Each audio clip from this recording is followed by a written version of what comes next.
2, 1. Yeah. So for the participants, we want to record it in order to be able to use it for some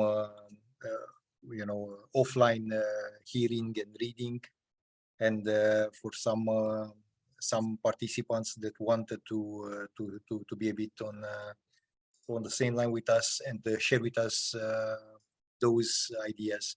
But since they were not able to join online for variety of reasons, it's better to be able to offer them the recorded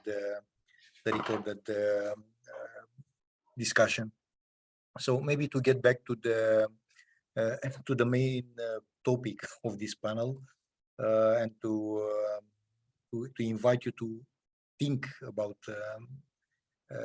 very, very important angle for cyber resilience. When we talk about financial and banking sector in particular, obvious, it's a sector that is highly relevant, highly critical for any economy, for any country, for any economic bloc, like the European Union, for example. And definitely, I must say, and that's based on the experience I have with multiple countries, in particular European Union, usually the financial and banking sector, when you talk about cybersecurity, it's one of the most mature in general. And in different conversations with colleagues, with professionals, I debated the topic why this sector is or looks as higher maturity compared with others. Systematically, for example, it's higher maturity than, let's say, healthcare in many countries. It's higher maturity than drinking water sector. It's higher maturity than education sector as a whole, and so on and so on and so on. One of the reasons being obvious regulation. So definitely there is by far more cybersecurity, information security related regulation in the financial sector compared with probably any other sectors. Maybe governmental sector, it's equally regulated country by country, but overall financial sector, it's one of the most regulated, one of the most strict when it comes to security baseline, to incident responding, to information exchange and cooperation, to budgets and capacity and capabilities that must be embedded in the sector, in the actors, whether they are banks or asset managers or brokers or exchange trade platforms, etc. So regulation definitely contributes to this. Another angle that I had in my conversation with professionals in financial and banking sector was, okay, how you succeed to actually build capacity and have the necessary expert, the necessary human resources.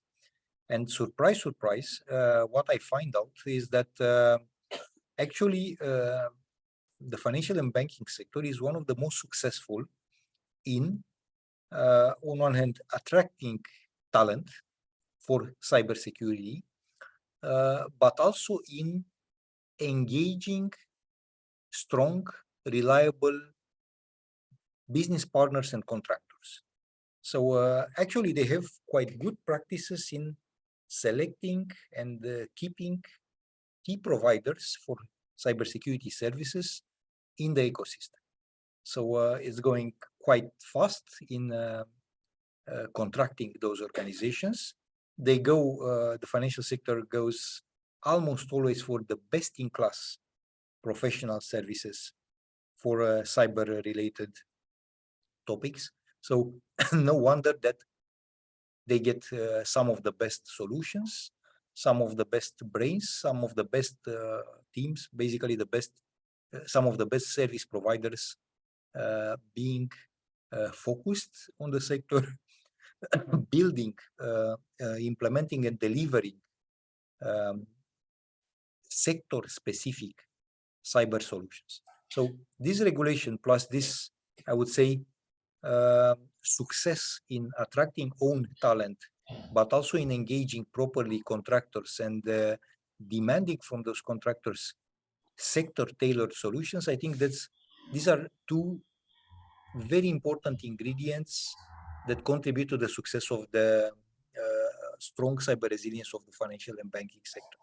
May I add something in Please, this, please. exactly in this regard, Dan? Yep. Exactly in this regard.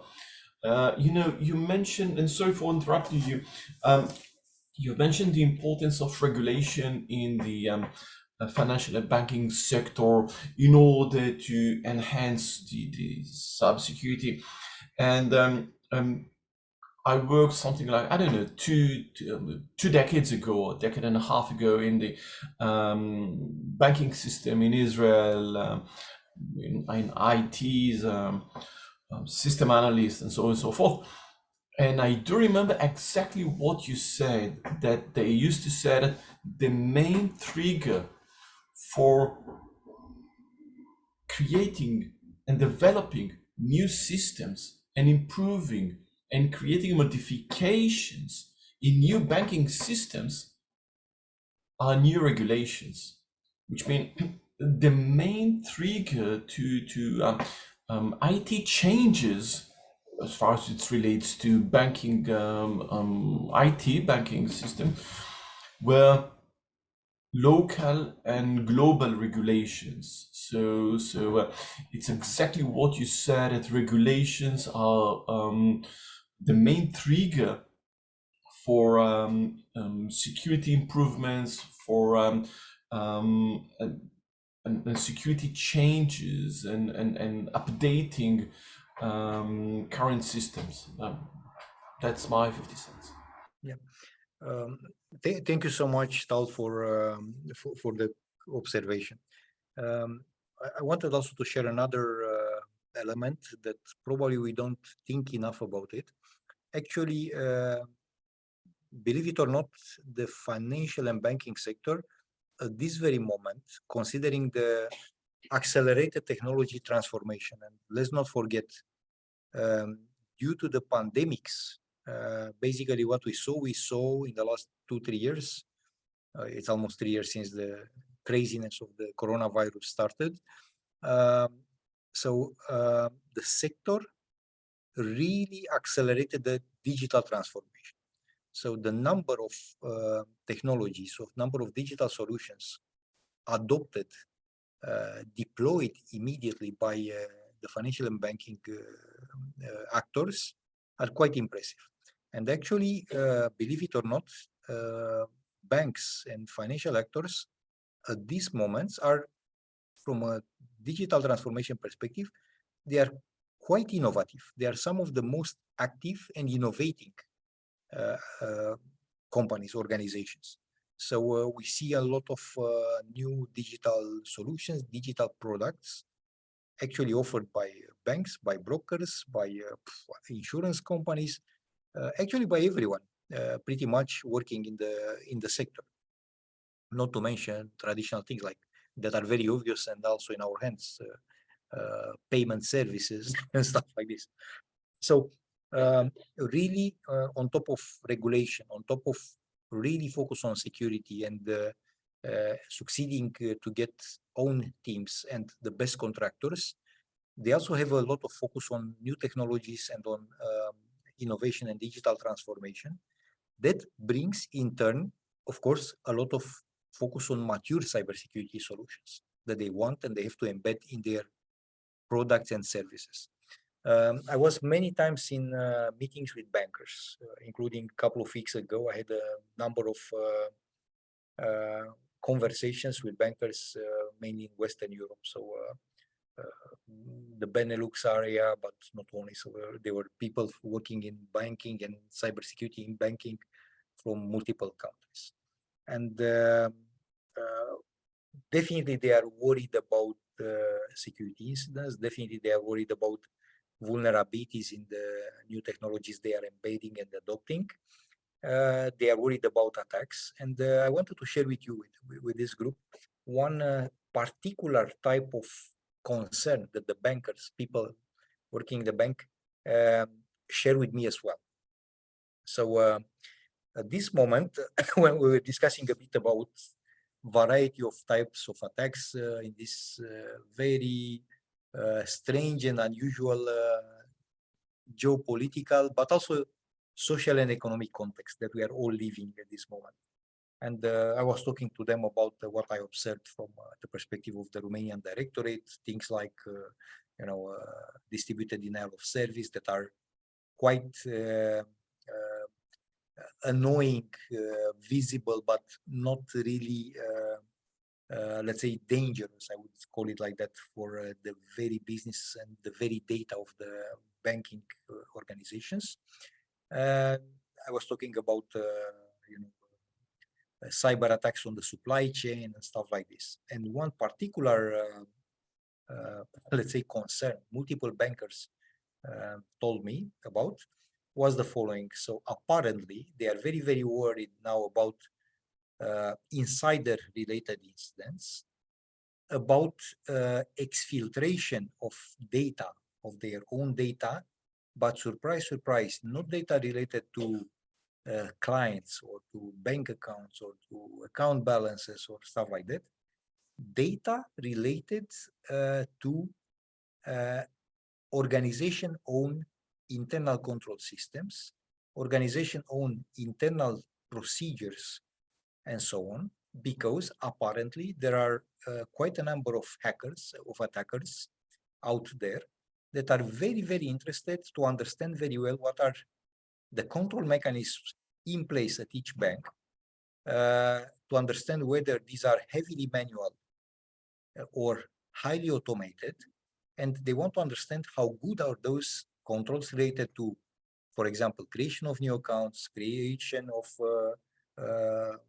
let's say, new credit cards, debit cards, etc., transactions, especially cross-border transaction, with the main drive of the attackers being to exfiltrate, to steal this information and sell it to parties that are very, very interested at this very moment to bypass controls, to bypass sanctions, to bypass regulatory barriers. So I found it very, very interesting that this was a main concern for the bankers. So basically they are targeted now by hackers, activists, etc., criminal gangs, state actors as well, that are very, very focused on knowing and understanding whether bank A or B or payment processor A or B are mature, whether they have good controls in place, so those usually criminal gangs, criminal organization, can bypass the controls in place, first learn and understand the controls in place, and go and do business with that bank that has the lowest maturity level, where eventually those criminal organizations can bypass the controls. Okay, so just a thought that I wanted to share with you. Now, one extra point that I wanted to share with you, with your permission, and please feel free to interrupt me if needed, because we are talking a bit about regulation. I'm sure some of you are aware, but some of you may not be aware. So I wanted to share with you, and if you allow me 1 second, we'll put it on the screen as well. Okay, so allow me. Okay, I will share a screen with your permission. If Tal is allowing me to to do it, because for the moment I'm disabled from screen sharing. Yes, I Okay. just wonder whether you have now you can. Now, okay, I can do it, definitely. So I'm not going to bother you too much. We'll just share with you one particular cyber related piece of information. So basically, as you may know, there is in Europe, it was mentioned already also by Madeline and by Tal and by myself, at least for European Union, but it has implications way beyond the boundaries of European Union. There is a proposal, still proposal of a regulation. So let's not forget, regulation means the moment is adopted, and at this moment it was adopted by the European Parliament. but still has to be signed in December, I guess, by the head of states, by the Council of European Union. So there is a regulation concerning digital operational resilience for financial sector. Being a regulation means it has power of law instantly the moment it's published in the official Gazette of European Union. And this particular regulation, with your permission, I'm not going to go into very detail, and please let me know that you see the screen. Yes, we Do you can. see? Okay, so basically it has some very interesting provisions, and with your permission, I want to walk you just through a couple of them. I let you there because it's a long document. It's like 100 pages of legal act with focus on cyber and operational resilience. I will go directly to the Article 2 because I like it a lot. Sorry for putting in the screen. Okay, here we go. We are getting there. So, a lot of interesting definitions. 1 second. Okay. So, basically, to whom it applies? Very interesting. So, first of all, credit institutions, things like the banks, um, uh, payment institutions, electronic money institutions, investment firms, crypto asset service providers, by the way, which is super hot and cool because it was completely unregulated so far, central security repositories, and a whole bunch of others.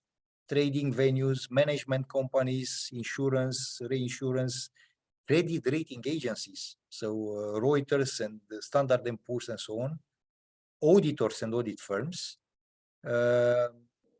and the last, honestly, the one that is probably the most interesting, ICT third-party service providers. So virtually the entire financial sector industry, according to definitions in the European regulations, plus their third-party ICT service providers in the broader sense, boom, now, I guess in December, after publication, they will be subject to very interesting and strict regulation on digital operational resilience. I'm not going to go into details. Allow me just to go to one interesting article. Okay, governance organization, we skip it. Basically, what is very interesting, because this is strictly and strongly related to the concept of resilience that we are discussing today. Basically, those financial entities must have, shall have, they call it, sound, comprehensive, and well-documented ICT management framework. So basically, they need to have something in place to allow them to address ICT risks quickly, efficiently, and comprehensively, with the purpose to have, of course, a high level of digital operational resilience, proportional, of course, with the business needs, size, and complexity. So that's quite, I would say, interesting and innovative. It's one of the few regulations that really oblige organizations in a particular sector, in this case, entire financial sector in European Union, plus, be careful, plus all their ICT third-party providers. So virtually, if you are a small company or large company, even outside of European Union, but you deliver an ICT solution in the broader sense to an European bank, banzai, then you are covered by this. So you have certain responsibilities according to the European law. Why? Because your client has certain responsibilities. So will be implications beyond, which I got to see the positive part of this will mean very interesting and good business for ICT suppliers, because they will need to do more. Of course, they will be a cost attached to this that the financial sector will take, but will be an opportunity to deliver very interesting new services, solutions, and so on. So it's an obligation for an ICT risk management framework. I'm going to skip the rest. Then basically, there are obligations for financial entities that they need to use and maintain ICT systems, protocols, and tools, which must be reliable, must be processed accurately, the data must be resilient, technology resilient, etc., etc. Uh, they are asked to identify risks, to take some measures on protection and prevention. Yeah. So basically, things like guarantee the security of the means of transfer of information, minimize the risk of corruption of data, unauthorized access, and so on, prevent information leakage. So it's quite a lot of obligations that financial sector actors need to undertake.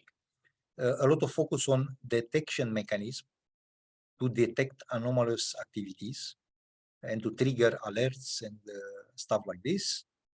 A lot focus on response and recovery with they call it ICT business continuity policy and business continuity planning and so on, but also very interesting communication and crisis management actions that are now by law required to be implemented. Sorry for flipping it. I want to walk you rapidly to the most interesting. The good old traditional backup policy and recovery, basically for data, and not only the infrastructure as well, underlying the data. Then this I found is very, very interesting. Financial entities must have capabilities and staff appropriate to their size, to the business and risk profile, to gather information on vulnerabilities and cyber threats, ICT-related incidents, in particular cyber attacks. So basically, it's by law now in European Union that they must coach and guide and train their staff on this, which is very interesting. So for consultancy businesses, for organizations like Black Bullet, for example, this will be very interesting. So will be a large market and quite a lot of activity and quite a lot of support that can be done for financial sector actors. Because let's not forget, these are bankers, these are insurance companies, these are trade venues, etc. They are not cybersecurity organizations. They don't have in-house the information on vulnerabilities, threats, cyber attacks, and the impact. So you need expertise. You need organizations that are knowledgeable and have core business cybersecurity in order to be able to do that. So my estimation is will be a lot of procurement of this kind of services. Then, with your permission, rapidly, I will I will go a bit to some additional points, like, for instance, some European agencies, they need to develop draft regulatory standards. So keep an eye on those organizations, European Union Agency on Cyber, which is ENISA, but mind you, something called European Banking Authority and something called EIOPA, the European Securities and Market Authority, European Securities and Market Authority, ESMA, and European Insurance and Occupational Pension Authority, because one cyber agency plus 3 non-cyber ones, actually they are going to develop standards, policies, frameworks on ICT risk management, on cyber and so on. So keep an eye carefully on what those organizations are going to publish, and they are already publishing so far in this domain, because that will be very interesting. Very rapidly, there is a lot of information on, they call it ICT-related incident management, classification, and reporting. What's the catch here for this particular regulation? It's going way beyond a traditional cybersecurity incident. They look at ICT-related incident management in the broader sense, with cyber incidents included. So technically speaking, for instance, if the backup fails for one bank or for one insurance company, there's going to be an incident subject to this regulation. So it goes well beyond cyber. Yeah. So a lot of info about classification of those incidents and rules and blah, blah, blah. Obligation regarding reporting of the incidents. And here, one interesting angle I wanted to share with you, and I'm oversimplifying here.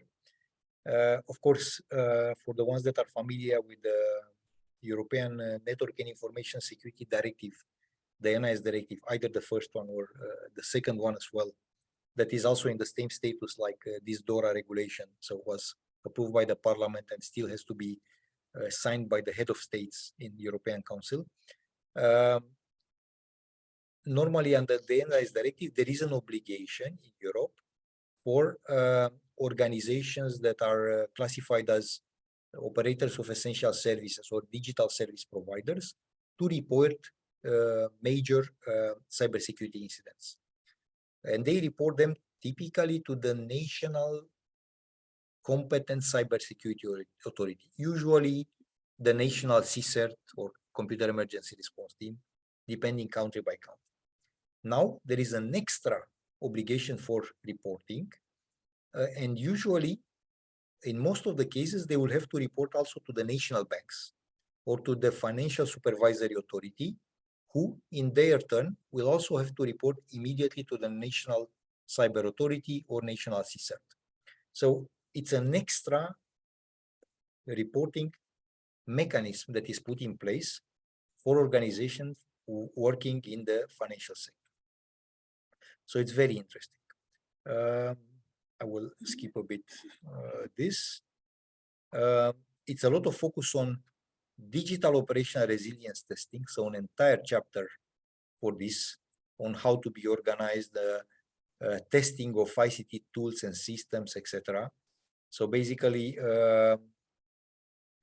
they will ask everyone to have a full range of appropriate tests in place, including vulnerability scanning, code analysis, open source analysis, network security, physical security reviews, scanning software solutions, source code review, etc. So really pen testing, all kinds of tests and audits and stuff like that.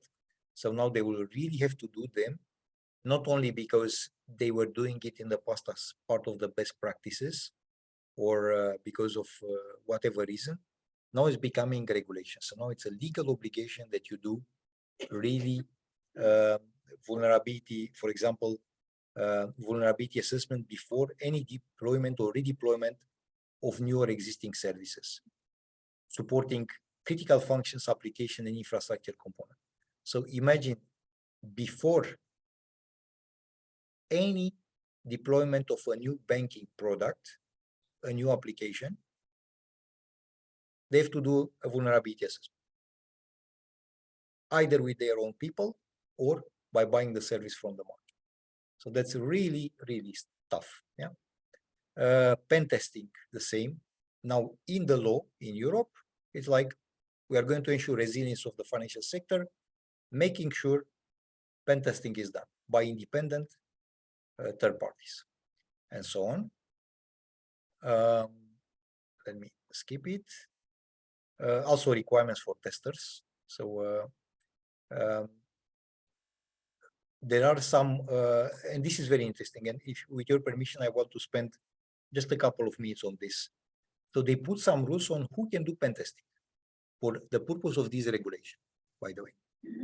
You must be of highest suitability and reputability, must have expertise in threat intelligence, pen testing, and red team testing, certified by an accreditation body in a member states, or adhere to a formal code of conduct or ethical framework, provide independence assurance, audit kind of stuff, or being duly and fully covered by professional indemnity insurance against misconduct or negligence. So they put a lot of rules for who can do pen testing for the industry for the purpose of this regulation.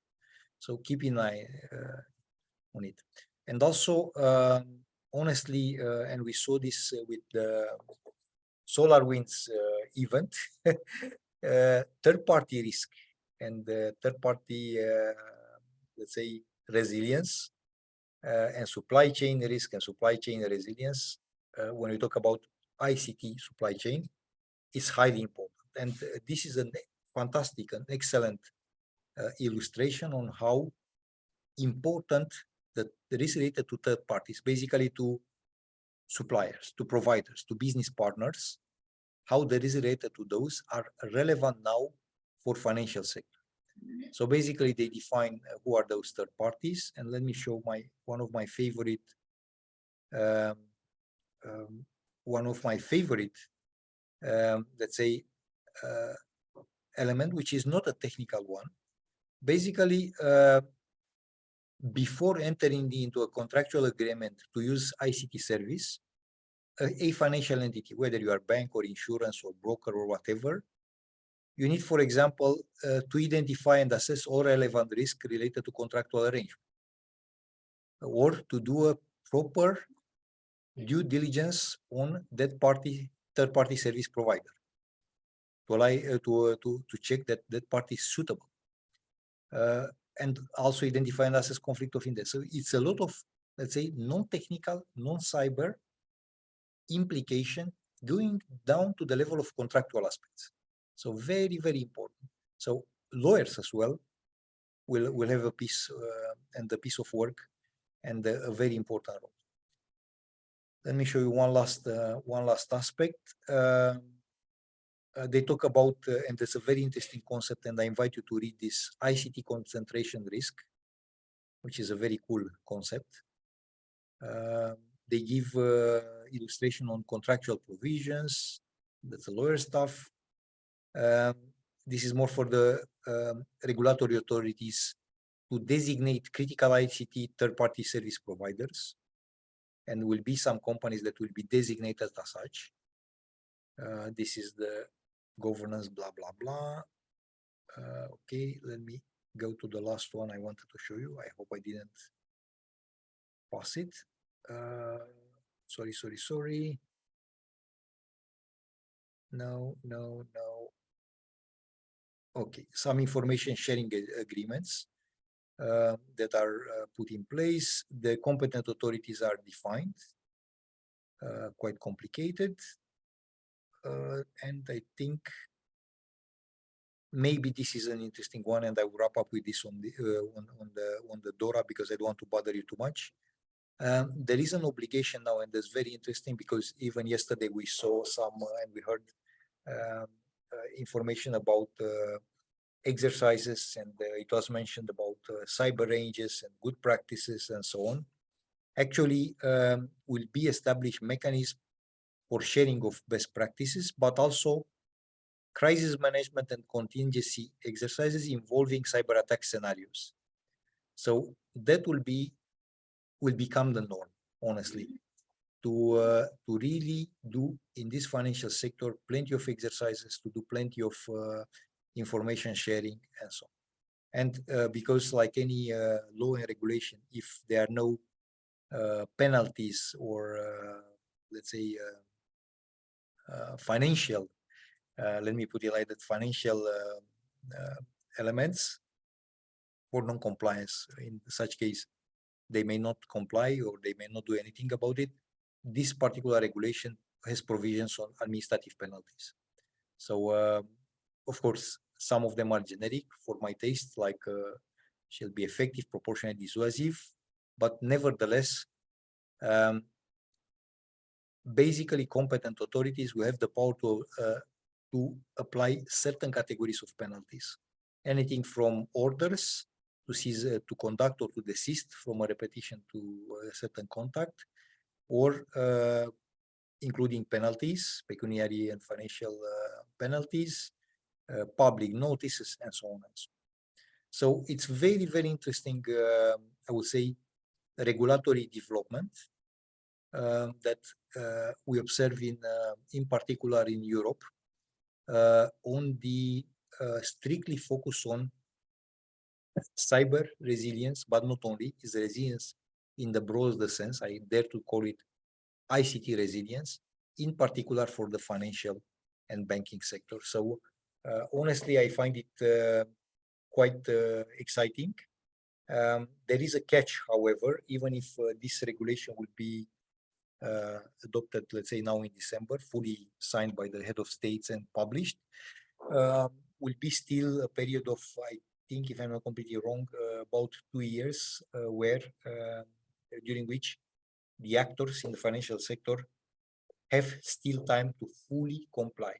But come on, there are 102 pages of regulatory requirements focused on what the actors in the financial sector should do. highly sophisticated, highly complicated, with penalties and remedial measures provisions, with a lot of regulatory oversight from European authorities, from national authorities, and please don't forget, expanding and applying also to the ICT suppliers of any actor in financial sector in European Union, irrespective of the fact that supplier is from Europe or outside Europe. So that's something to look into it, because it's really spilling over way above European Union.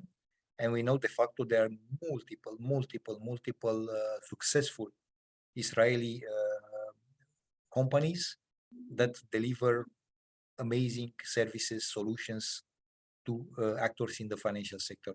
So for them, the way I see it, of course, it's some compliance required as well, a bit of work, but also amazing and fantastic business opportunities to provide more services in a better structured way to those financial sector actors. So just this I wanted to share with you as a, let's say, a crash course, crash insight into the Digital Operation Resilience Act that was, as I mentioned, about 2 weeks ago, adopted, voted by enormous majority by the Parliament of the European Union, and that hopefully in December, early December, will be signed by the head of states. So it will become law applicable immediately in all European Union countries. Thank you so much for your patience. Thank you, dear Dan. It was very important because, as you say, those are hot news directly from the oven, and you said that implications, technical one, regulation, education. So it's very interesting, and it will create definitely waves, not only in the banking and financial sector, but education, awareness, and technology production as well. I think it was very, very important for all of us here. Thank you.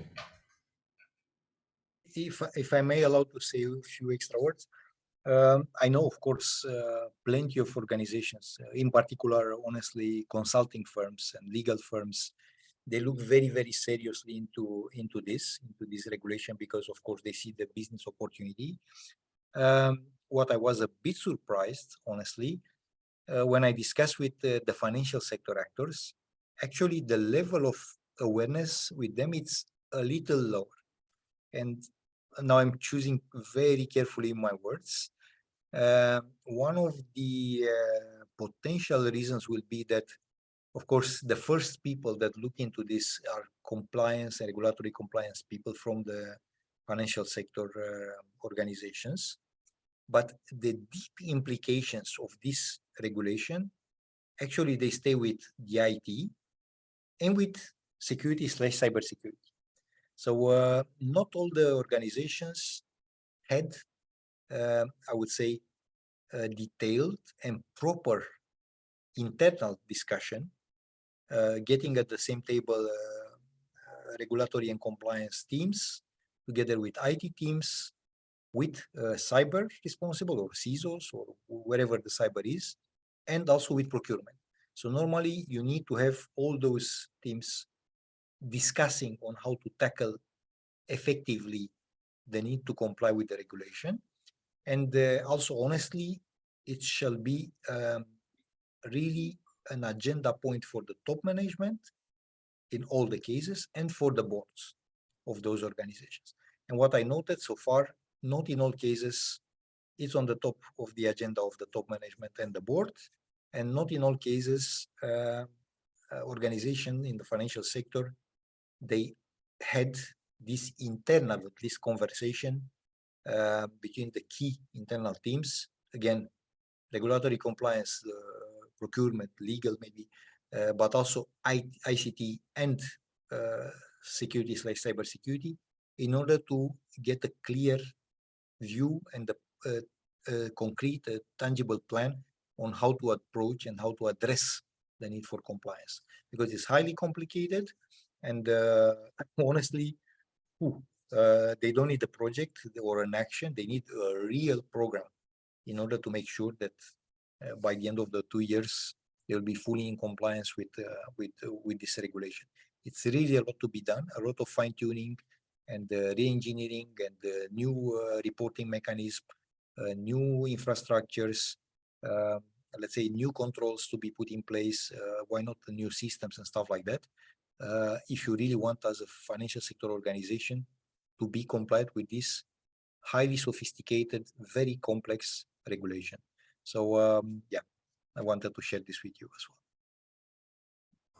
Yes, and I totally agree that you know what you say, an importance of awareness and lack of awareness currently in the high level of C-levels board. It's part of the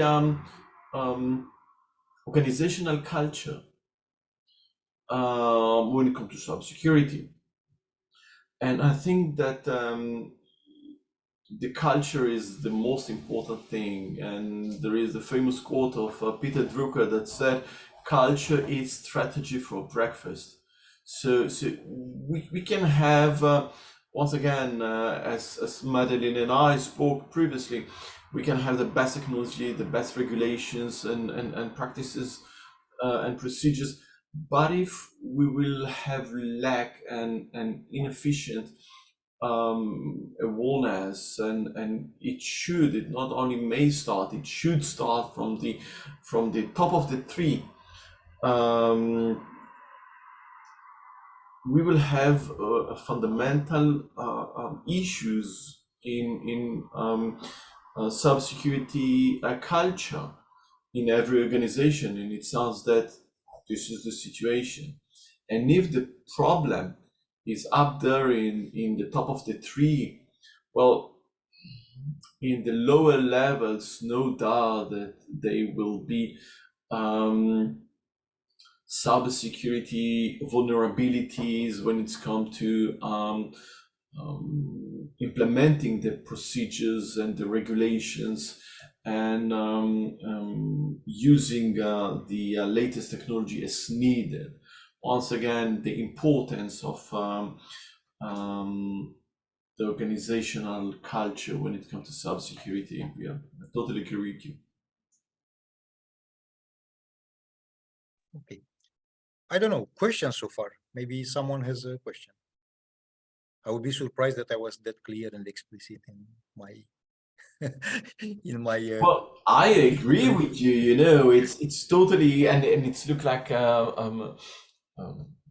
Peter Drucker as well, that regarding the culture and the strategy. Do you have a question from the audience? Yeah, you send the link. I send the link to the Yes, indeed. to the multiple, let's say, to the multiple language versions of the Indeed. DORA regulation Yeah, in so various formats, PDF, doc, HTML, etc. So you can enjoy and download it and read it in the language that you have it at your choice. They are all the European Union languages, so of anything course. from Romanian to, I don't know, Finnish, if you would like. So anyway, you can look at this. Do we have questions, or we can then we will move to our next speaker, Mr. Madalin.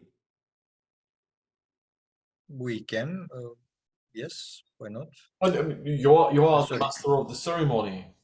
So, Madeleine, would you entertain us with some more details, or how do we Yes. proceed? Yeah. Thank you, because if you present my presentation, you cover everything from my presentation. So basically, I will be shortly. No, just kidding. I would like to share my screen, if you allow me. Please. I cannot allow you. Tal will do it. I'm a simple participant. Like all Now of you you guys. can, and Dan, you are the organizer here, not simple at all. Yeah, now you can. I have you will see my blank screen, but I will Yes, start. I will start my presentation. indeed. Now Uh, you can. yeah. I will try to I don't know make a introspect on. I don't want to be comprehensive in explanation like Dan was with Dora, but first of all, I would like to say hello to everyone and thanks a lot for the previous discussion, Tal and Dan. Thank you for the presentation. And thank you for having me today. And I am pleasant to share my experience and our knowledge in few minutes and a few slides.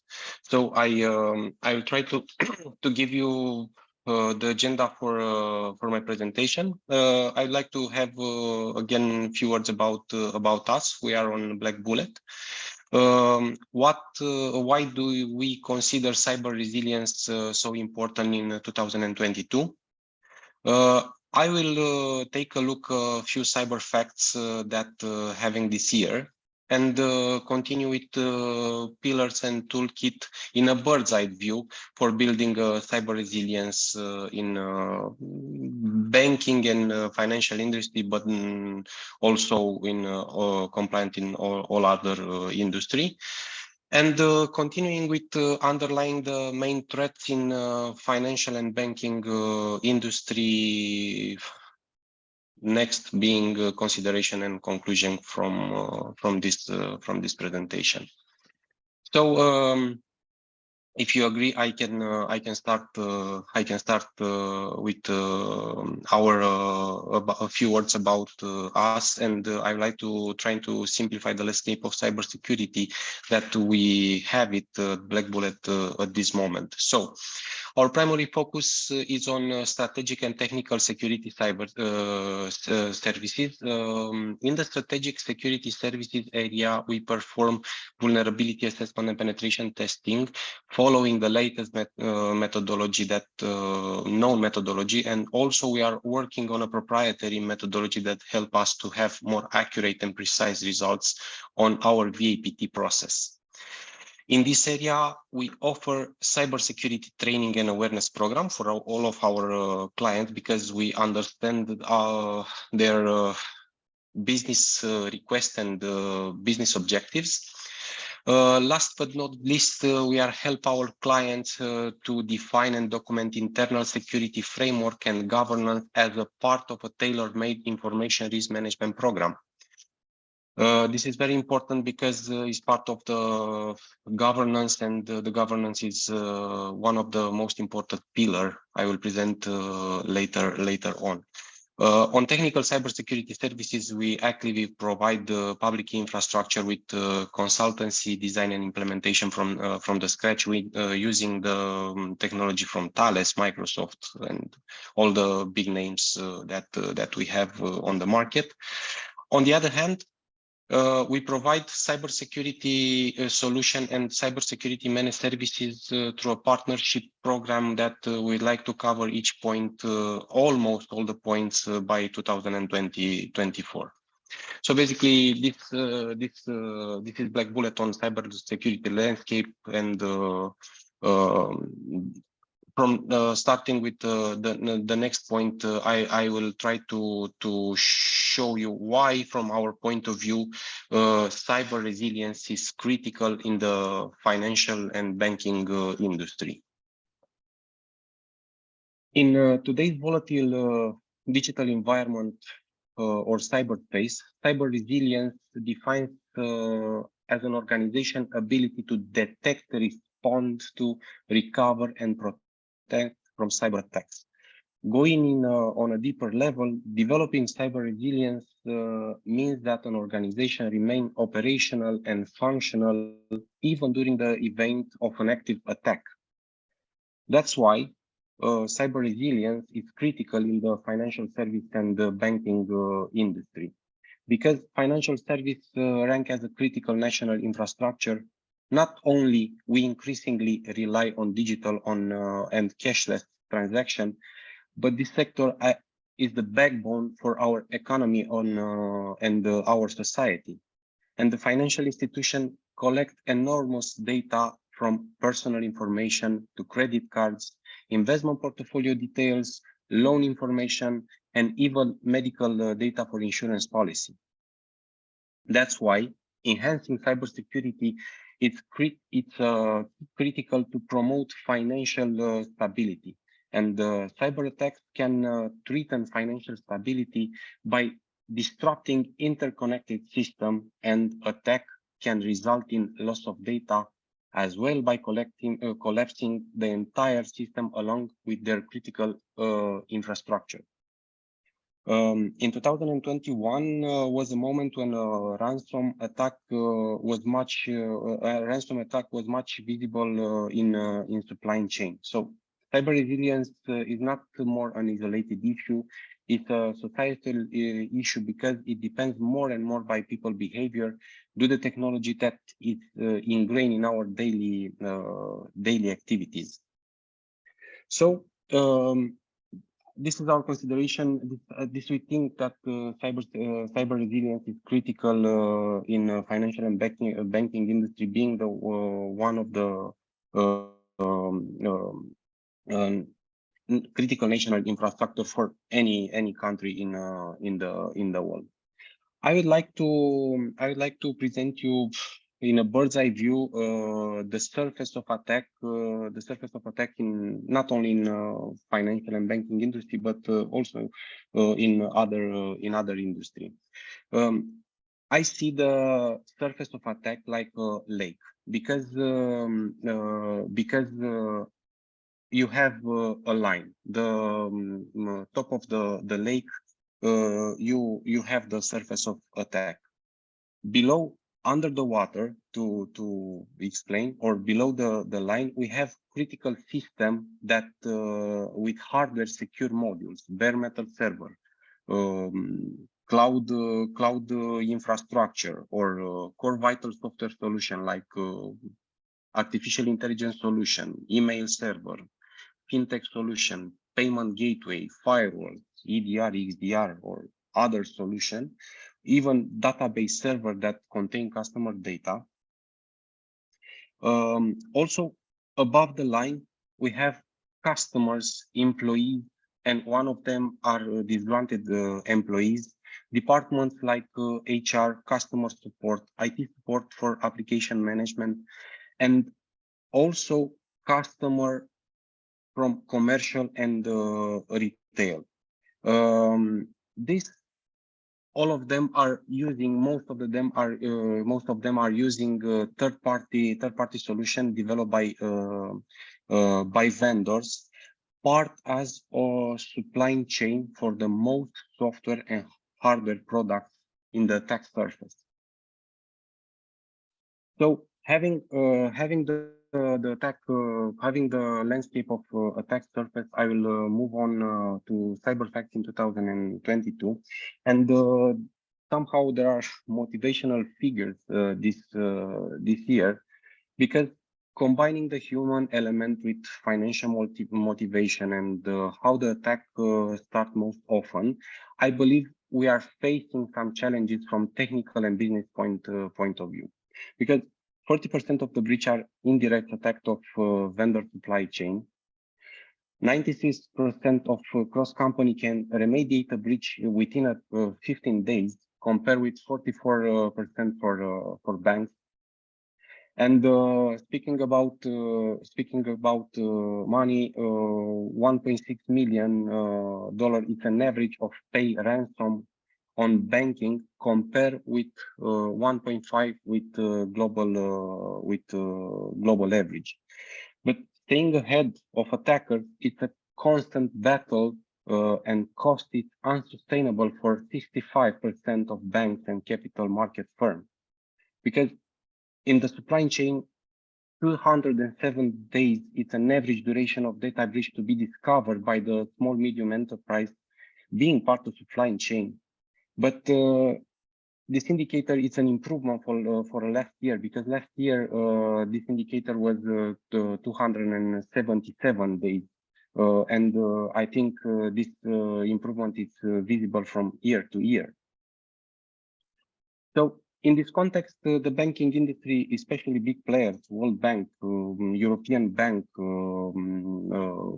our European regulatory with NIS, DORA, also NIS, collaborate to create a working framework for cyber resilience. Next, I would like to show you I don't know, pillar as we see, and how we interact with them with our clients. Pillar and toolkit for building cyber resilience. First pillar, I think the most important, as you create when you start a business, you need to have a plan, and the plan could be and should be a documented plan, should be part of the governance, and bank should start with a clear, comprehensive cybersecurity framework that prioritizes security and efficiency and its operation. The next pillar is quite important to identify, and the bank and financial institution should have a strong understanding for all the resources that support the organization critical function from both business and security standpoint. Protecting bank should have a safeguard for all the critical infrastructure, services, and information by implementing cybersecurity policy solution and create a robust layer for protection. Banks should constantly monitor their enterprise network traffic for malicious activity, searching for, I don't know, any sites of data breach or other significant threats. A cybersecurity solution will create more effortless process for scanning your network, the bank network or financial institution network. The next pillar, banks should respond to any significant threats or unsuspected activity in real time. It's very important to have this in real time, because you can isolate much better the threat. Sixth pillar being recover, bank should implement disaster recovery and business continuity plan in case of data breach or cybersecurity incidents. All over these layers and pillars, learning and evolving, it's the effectively keep the pace with the rapid evolution of cyber threats. And the financial institutions should implement an adaptive cybersecurity resilience framework that evolves with the dynamic nature of the cyber risk, because testing and adapt constantly will make you stronger as an organization. Over this pillar and the toolkit for building cyber resilience, they should be bulletproof to the threats that we have. And the main threats in financial and banking industry, phishing will remain by far the most common initial attack vector. But traditionally, phishing email has been used to trick user for opening a malicious attachment, so that a malware can be installed and create a backdoor or take over the user device. Credential phishing, it's used by attacker to use the most victim gain further access. Human error, especially employees, is still a problem, and a lot of companies employees of a lot of companies fail to follow data privacy protocols and policy. This pressure increased also on supply chain, and bad actors or hackers or part of hacktivists infiltrate malicious code in a vendor network distribution of the software packages. As well, the GitHub has more than 30K 30,000 repos of open source with malicious code injected. This kind of indirect attacks, advantages of established relationship of trust and machine-to-machine communication are used for deliver and update software solution. And it's very hard to mitigate this because the attacker targets key technology and service provider like, I don't know, Microsoft Exchange 2021 or 2020 SolarWinds attack. From hacker perspective, infiltrating a small target requires much less effort to inflict major damage. As well, cybercrime steal, abuse, or misuse personal and confidential information. The usage of ransomware has grown massively in the 4 years, and it's still the mostly used. And in this landscape, I will conduct with some considerations. Consider how long the business can be sustained if the vital core functions are affected, how the customer will feel in case of the cyber breach, and how is the impact for them. Cybersecurity strategy and cyber resilience should be a mindset, and it's very important to be embedded into a company structure and objective. A knowledge that your assumption might be wrong and create an alternate plan, and to be up and running quickly with less damage. Budgets. Budgets are very important, and increasing the awareness of cybersecurity and cyber resilience topic at the C-level, we conduct in more and more budgets. For example, this year, I think JP Morgan from United States invest more than 600 million in cybersecurity. It's huge, a lot of money. Only one bank. It's a huge bank, but the level of awareness and level of acknowledge that cybersecurity it's real and cyberspace it's I don't know wild west. It's for real, and they invest a lot and a lot of money. Stimulate with regulatory real world cyber attacks for C-level and individual for adopting the rules and policy and also crisis management capabilities. Let's train and help our artificial intelligence or machine learning models or other software solution continuously and use it wisely. Because if you give a biased data to your AI model, the AI model will derive value a biased trained model. It's important to present the to present all the real facts and how we can interact with artificial intelligence. As I told you before, the artificial intelligence could be a next differentiator in the next year, but the people that are using should it's important to have responsibility and to also the financial banking. It's very important to collaborate with the relevant industry specialists to extend in-house capacity and capability and achieve the critical talents and skill set.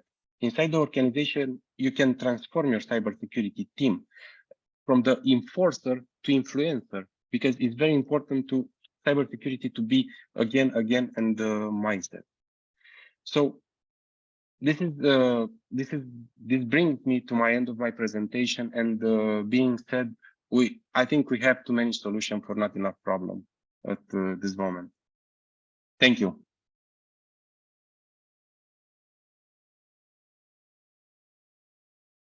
Thank you so much, Madeleine.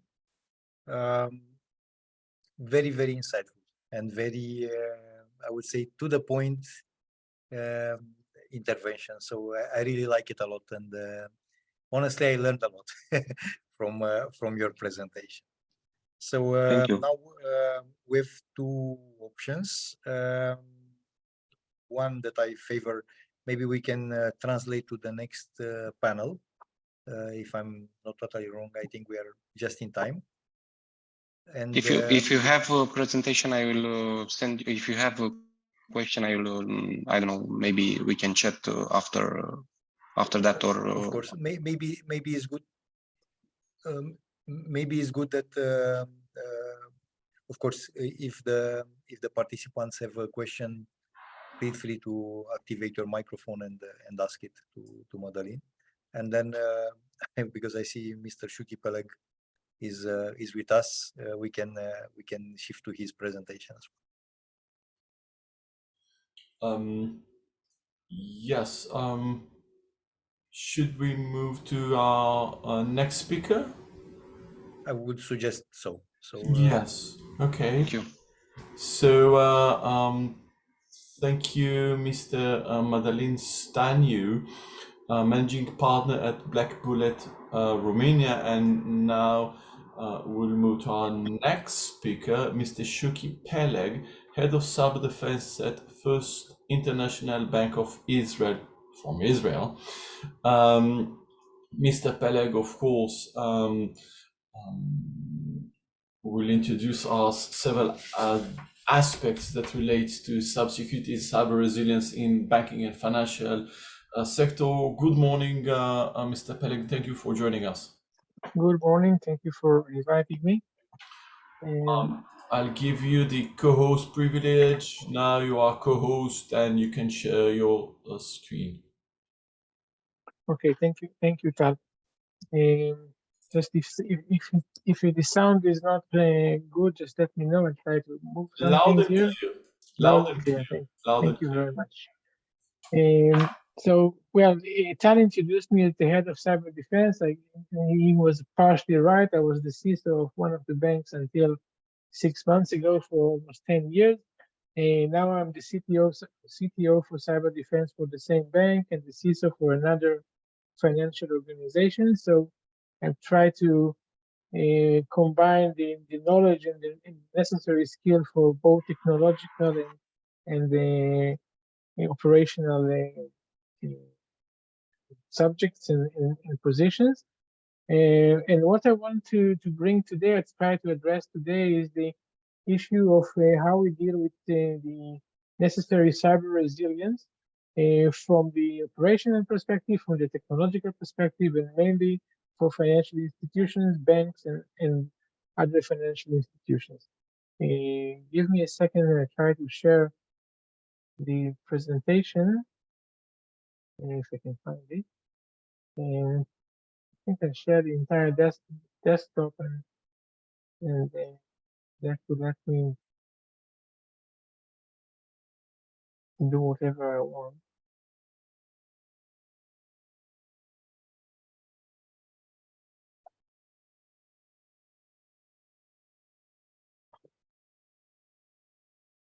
Just let me know if you see the no, that's not what I wanted. Yes, we can. We saw it on presentation mode. Now it's in the update. Okay, do you see them? Yes, okay. We can see it. Cyber resilience, the first page. Yes. Indeed. Okay. Thank you. So let's begin. Okay, well, cyber resilience is, as a buzzword, is something that relates to different aspects of cybersecurity and operational activities.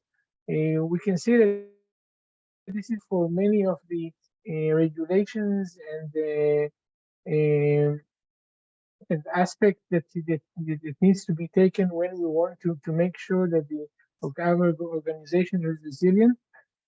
As someone who was leading the cyber defense for a bank, I can share with you my perspective, and I see cyber defense, the need for cyber defense capability is to, first of all, to make sure that they exceed today's business needs, because the business needs may vary, and sometimes we see a peak in the requirements, and the cyber defense should already be ready for that peak. And also, cyber defense should be ready for the tomorrow's innovations in the financial market. If it's fintechs, if it's new regulations, if it's open banking, and any other initiative that comes to the banking or to the financial industry. So we cannot allow a situation where a new initiative, business initiative, or regulatory initiative is happening, and our cyber defense capabilities are not up to date or up to speed with that initiative. If this is the situation, then we will shortly find ourselves or under attack from the attackers, from the hackers, or under attack from the business or the regulator because we don't meet the necessary or the required demands, business requirements, or regulatory requirements. So we always need to be a little bit ahead of the business and looking forward for the next big thing that is going to fall on us. If we take cyber resilience, and I'm quoting here from our strategy, the strategy that I adapted almost a decade ago. Again, this was the beginning of the, was 2012. Is cyber resilience means that we need to make sure that for the prevention, detection, and control over potential attacks on the systems, while assuring the resilience of the organization and its ability to continue operating and protect the information of the organization and its customers. This means that we know that we are going to have an incident, we're going to have a breach or an attack, but we need to verify that even with the attack and with the breach, we can continue providing services, and we can continue come back on our feet and continue the banking services or the financial services to the customers as early as possible. For that, we need a combination of at least 5 things: of intelligence and exercises. The exercise will let us know what are the gaps between what we think we do and what is really the real situation. And make no mistake, no real incident will look exactly like an exercise. The incidents or the attacks are going to be completely different, but at least we have some idea of what can happen, what we need to have ready, what kind of contacts and relationships we need to maintain in order to be able to cross this incident safely. Of course, we need a strategy and policy and identifying all the risks. We need to have technology in place, including innovation, and I put a lot of emphasis on innovation in the cyber industry, and to involve the employees, the customer, and third parties that we work with in what we call the cybersecurity awareness. A combination of all 3 or all 5 is bringing us closer to cyber resilience. It doesn't really mean that it assures us cyber resilience. And here I want to go to another myth that is I want to try to break. Resilience is not equal to compliance. A lot of organizations, companies say we are in compliance with different regulations, with GDPR, with HIPAA, with NIST standard, FISMA, whatever. Every country has the local regulations, the local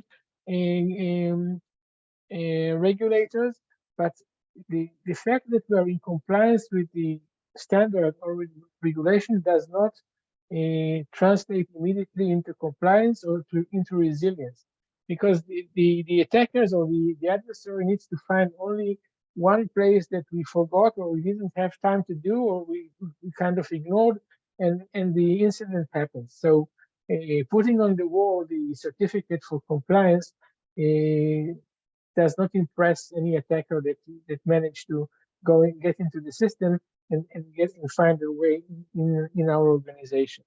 This needs to be remembered all the time.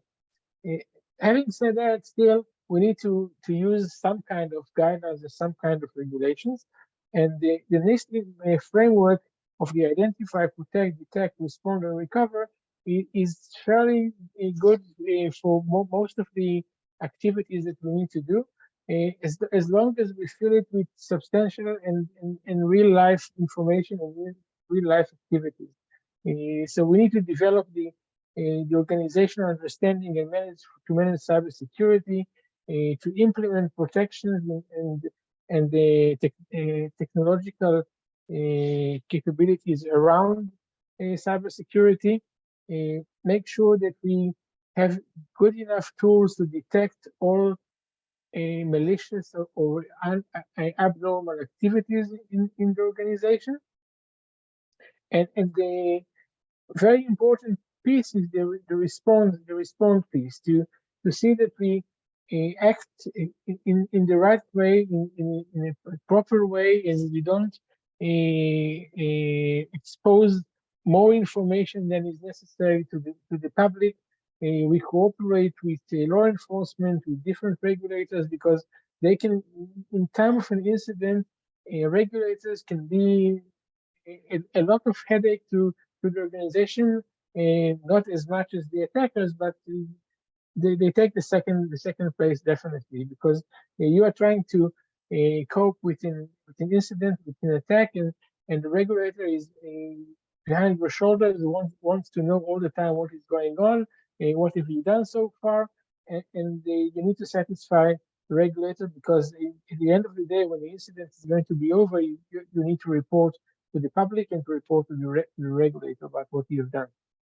And the final thing, the recover part, this is again in today's environment where we're talking a lot about ransomware and encrypting or wiping your entire organization. This is the differentiator between coming back within a few hours or a few days and being down for months or for weeks or even months. And we've seen that in different areas. We've seen samples for companies that we didn't even hear about them because they had good recovery options and came back immediately.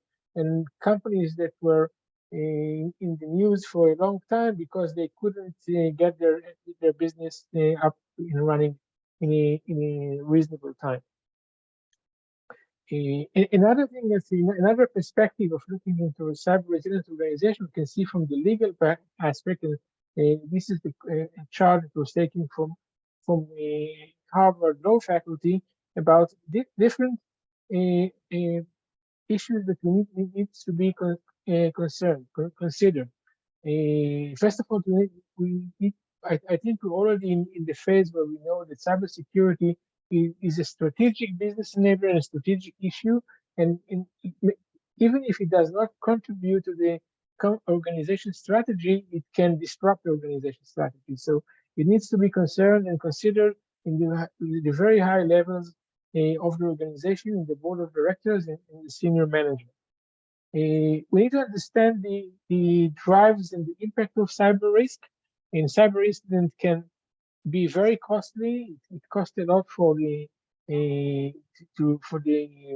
detection, for the forensic, all the legal aspects around it, and later on there are impacts that can stay with us for years of legal issues and the lawsuits from different, sometimes election lawsuits, and sometimes it's personal suits against the company.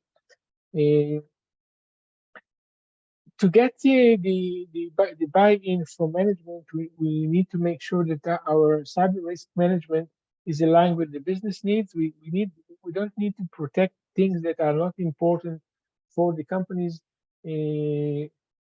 strategy. The organization should support the cybersecurity design, and everything needs to be incorporated into the organization governance definitions. From the technical perspective, I see that with cyber resilience, to get cyber resilience, we need to have a few things in place. First of all, is visibility. What you cannot see, you cannot detect, and you cannot protect. So you need to have technology in place that will let you know all the time what you have in your system, how your system looks like from the inside and from the outside, because we are talking about external attackers and we're talking about inside. So a system, a server, a desktop that you cannot see on the network is the one that can bring you down. So it's very important to have extremely good visibility on what software, what hardware, what networking equipment we have all the time, and especially the changes that impact them.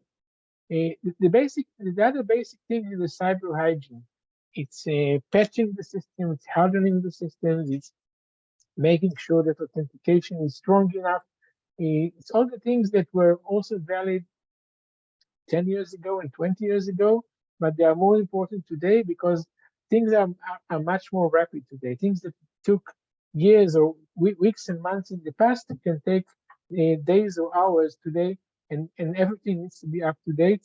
And in many cases, it's very difficult because you cannot run after yourself all the time and patch systems, but you have to have a very good plan to do it in the frequency that is needed. The other thing is the continuous monitoring. It's not good enough today when we are open to so many organizations, if it's open banking or APIs or any other interactions with startup companies. We cannot measure ourselves only once a year or once a month or once a week. We need to have continuous monitoring that sees all the time the events and the changes that are happening in the system, and act upon them as they happen. Having said that, I know that the amount of incidents and events is going to be huge, and the human beings are not capable of managing and handling and responding to all this frequent activity that's happening on the system. And for that, we need automation. We need automation for almost everything that we do. We need automation for the detection. We need automation for the response. So automation should be part of almost every piece of cybersecurity. If it's the security operations center, if it is the anomaly detection, if it's the patching mechanism, if it's the authentication mechanism, everything needs to be automated. And actually, it fits very nicely with other automated processes that we have in technology today, like DevOps and CI/CD. So it goes very nicely with them, with cloud environment. But without automation, we are doomed to be stuck at some point of time, or to miss a lot of the incidents that are happening. And the last part of technology is the innovation. Traditional companies have traditional products, and the new advancements are going to come from startup companies. We see a lot of startup companies that are dealing with all the aspects of cybersecurity and cyber resilience. And it is very important to at least try and adapt some of them.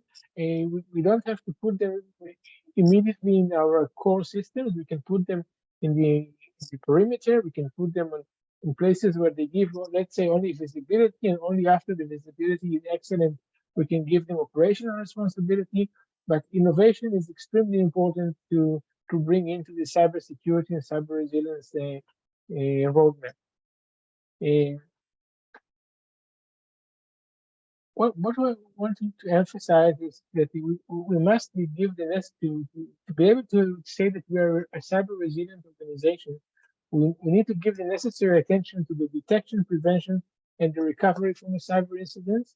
All three together are making complete puzzle of addressing the cyber incidents issues. We have to keep management and the board informed about the status of and the escalation of the cyber incidents, because then the management and board needs to communicate and talk with regulators, the public, the media, and the shareholders, which are very important to put the incident in a perspective and try to calm the waves that are happening around the cyber incident. And of course, adjust the business continuity plan to include disruption due to the cyber event. We need to verify that we are not ready only for earthquakes or pandemics, but also to ongoing cyber incident that can disrupt our services. Keep in mind that cyber defense is not only a technical issue, but has a business impact and must be addressed by the board and the management. You cannot say that everything is the responsibility of the infrastructure manager or the CIO or the CISO or the CTO. It's a combination of all of high level management and the officers. The cyber defense requires holistic approach and not merely technology solution, because it involves legal, it involves HR, it involves PR and the communication. So almost everyone in the organization management will be involved in a major cyber incident. And finally, cyber resilience is the ability of the organization to continue operating during and after a cyber attack. If you say that you can recover, but recovery will take 6 months, it doesn't really help in today's economic environment. So it's really important is to verify that you're able to continue addressing your business needs during while a cyber incident is happening. So that's the main issue behind the cyber resilience. And to try and summarize the problems that we have today, is I brought here a quote from the Little Prince and the Lamplighter, where the star that this lamplighter lives on was rotating once every 24 hours, but now it rotates once every minute, and it becomes very difficult to do everything the same way we did in the past, because the speed or the pace of the changes grew much faster. So it makes, of course, our job more difficult, but that's the reason why we are in cybersecurity. This is in summary what I wanted to talk about, and now I'll be happy to address any questions if you have. Thank you very much, Mr. Shuki Peleg. I heard your lecture several times, but from each and every one of them, I learned something new, of course. And I'd like to ask, with your permission, what do you see as the actual skill of implementing a good cyber resilience generally and in financial and banking sector specifically? Which mean, what may be the disadvantages, the obstacles to implement a good cyber resilience policy, and not only that it stays policy, but to implement cyber resilience generally and specifically in the banking sector? Well, I think that in finance and in banking sector, actually, it should be simpler, because the organizations or the organization and the governance is already in place because of a lot of regulations. So I felt it was easier for me to get the attention of the risk managers and of the BCP coordinators to the issues of cyber events. I didn't have too much problem in bringing on the spokesperson and PR and legal. They were into it already. So the fact that there's so much regulations and regulators for the financial industry, so we're already there. So this is the easy part. The more difficult part is the conservatism. The banks are more conservative, more slower in adapting the new technologies, but when banks started to bring in financial startups like fintechs, it's the same. It gets easier to say that in order to have the fintech, we need also to have the cyber or the defense startups to protect it. So in that perspective, I think that it's easier in financial organizations and in banks.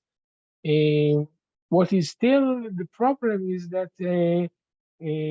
sometimes the organization is too stiff and sticks to all the scenarios and all the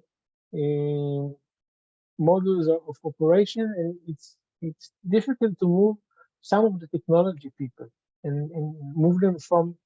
It took some time to move them from mainframes to open systems. Now it takes the same long time for them to understand that the pace and the changes in the outside world impact also the internal world. So I find it more difficult with technology employees than with the innovators in the banking industry. So if I understand you correctly, Mr. Peleg, you said that it's easier to explain, to convince the board, the high level, for need of cybersecurity and resilience rather than the juniors, entry levels, and employees. That's correct. That's what I found in the places that I worked for, and again because they're already there regarding other regulations. So they have the structure, they have the understanding of what is needed from them. In other companies that are not so heavily regulated, maybe it's going to be difficult to just explain what is all the fuss about. Why suddenly someone wants them to do cyber drills and cyber exercises? What's in that for them? But for an organization that already does BCP exercises and worst case scenario exercises, financial and physical, it was fairly simple to say that we need another one, especially when the regulators and if it's the Bank of Israel or if it's the Cyber Directorate are putting the cyber risks very high in the list of potential attacks on the industry. By the way, you mentioned drills. I just received a few days ago, I think a week ago, an email from a graduate of mine, which is working now in one of major banks. He didn't mention the name, but he said that they made a drill with a poster at the entrance of the bank. He worked something on IT there, and there was a QR code that everyone needs to ask for to scan, and they say, okay, you just won, I don't know, this or another kind of a prize, and please just fill your details in order to gain this, to receive this prize. And he said, it's remind me everything that I studied in your courses, but even though I failed in the test and I provided them all my needed details and I failed this test. So mentioning drills in banking system. Yes, but if you're talking about the standard cybersecurity awareness, I was referring more to the tabletop exercises where you simulate a situation of an attack on the organization, if it's a ransomware or if it's a wiper or something like that, it impacts the entire organization, and not only the individual, but again, the attack on the individual can lead to the organizational ransomware or cyber. Yeah, okay. Thank you for this clarification. Do you have any more questions to Mr. Shaki Peleg?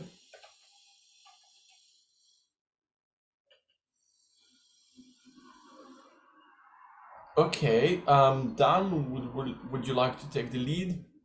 Okay, thank you very much. Thank you so much. So let's move on with the next panel, with your permission. Yeah. So we have here also some amazing speakers. So basically, my colleague Danus Maftei, who is also my counselor, and Mr. Yuval Sinai from the Active Cyber Defense Center of Israel. So with your permission, let's give the floor. If you don't mind, I would suggest that we start with Mr. Sinai first. Yes, Mr. Sinai, are you with us? I see that you are. Hi there. Hi. Hey. Hello to you. Hi. Good morning to you all. Hi. Good morning, Mr. Yuval Sinai, Head of Active Cyber Defense, ACD, Department of Active Cyber Defense Center at the Israeli National Cyber Directorate from Israel. Thank you for joining us. The floor is yours, and now you will be a co-host. Okay. Yes, you are now. Okay. Okay. You see my screen? In a second, yes, we can in presentation mode. Everything is fine, unclassified, brilliant. Go Yes. ahead. Okay. Yeah. Good morning to you. Thank you for joining this meeting. My name is Ziva Sinai. I'm the head of Active Cyber Defense Department in INCD. So we're going to talk about resilience in an era on uncertainty, and we try to give you some key challenges and a few lessons learned that we understand for the field, for our experience. And our agenda, a short overview about INCD, a short intro. We're going to talk about the risk safari. I guess most of you are familiar with it, but I like to create some mutual baseline. Resilience in the system level, some resilient definition, resilience framework, and suggested solution for our perspective. So, INCD is a regulator of the public civilian in Israel in the cyber realm. We provide regulation to critical infrastructure like power plant, water system, etc.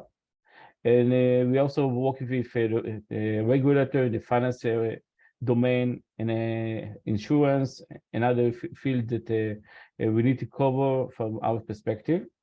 We also work with the general public. We provide awareness, a risk assessment, meeting, etc.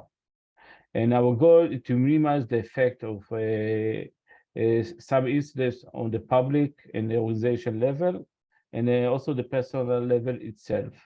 So we also try to protect the person that sit in the house itself, and in always low budget, and try to achieve a basic security hygiene to protect itself against common attacks like phishing and another attacks like the mirror worm, etc. So move forward. Okay. We see everyone talking nowadays in digital transformation, but in practice, the double-edged sword, because in one side we get a lot of value, business value from digital transformation, new technology, new market. We get money, we invest, getting in other field in the finance realm. Also, the national security increase usually because digital transformation get a stable society, smart society, etc. In the other side, we see a lot of attack, a lot of damage. For instance, the ransomware, one of the big threat in the cyber realm that we see in today, and the threat also public sector, home user, etc. So we need to understand that the technology is good, but we need to protect it in practice. We see that the cyberspace is usually affect all the other related domain in our days. Is the maritime, land, air, space. The space also in ESA highlight this a common threat that may affect in the near future, and we see in practice that in our days the common attack against satellite communication, and we need also protect under traditional technology that usually is working, but nobody care until something is happening in practice. When we talk about conflict or political conflict, we can divide it in three ways. And in practice, we can see the cyber operation, the cyber exist in non-kinetic, hybrid warfare, and conventional strategic warfare.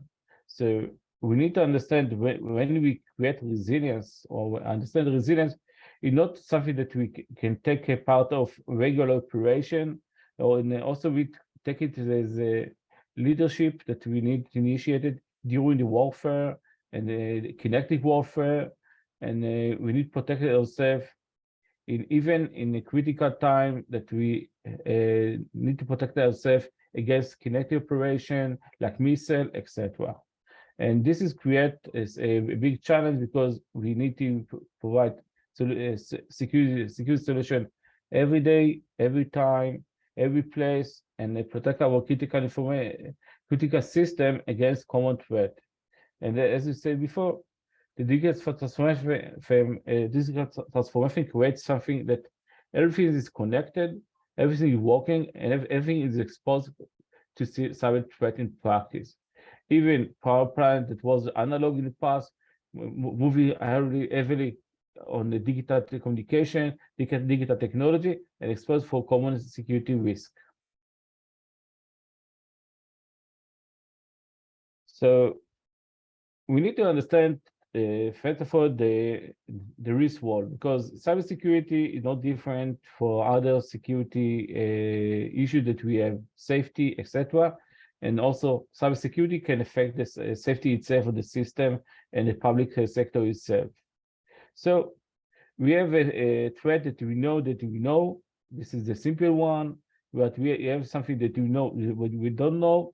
We have something that something that we know. So something that we know that we don't know, or something we don't know anything.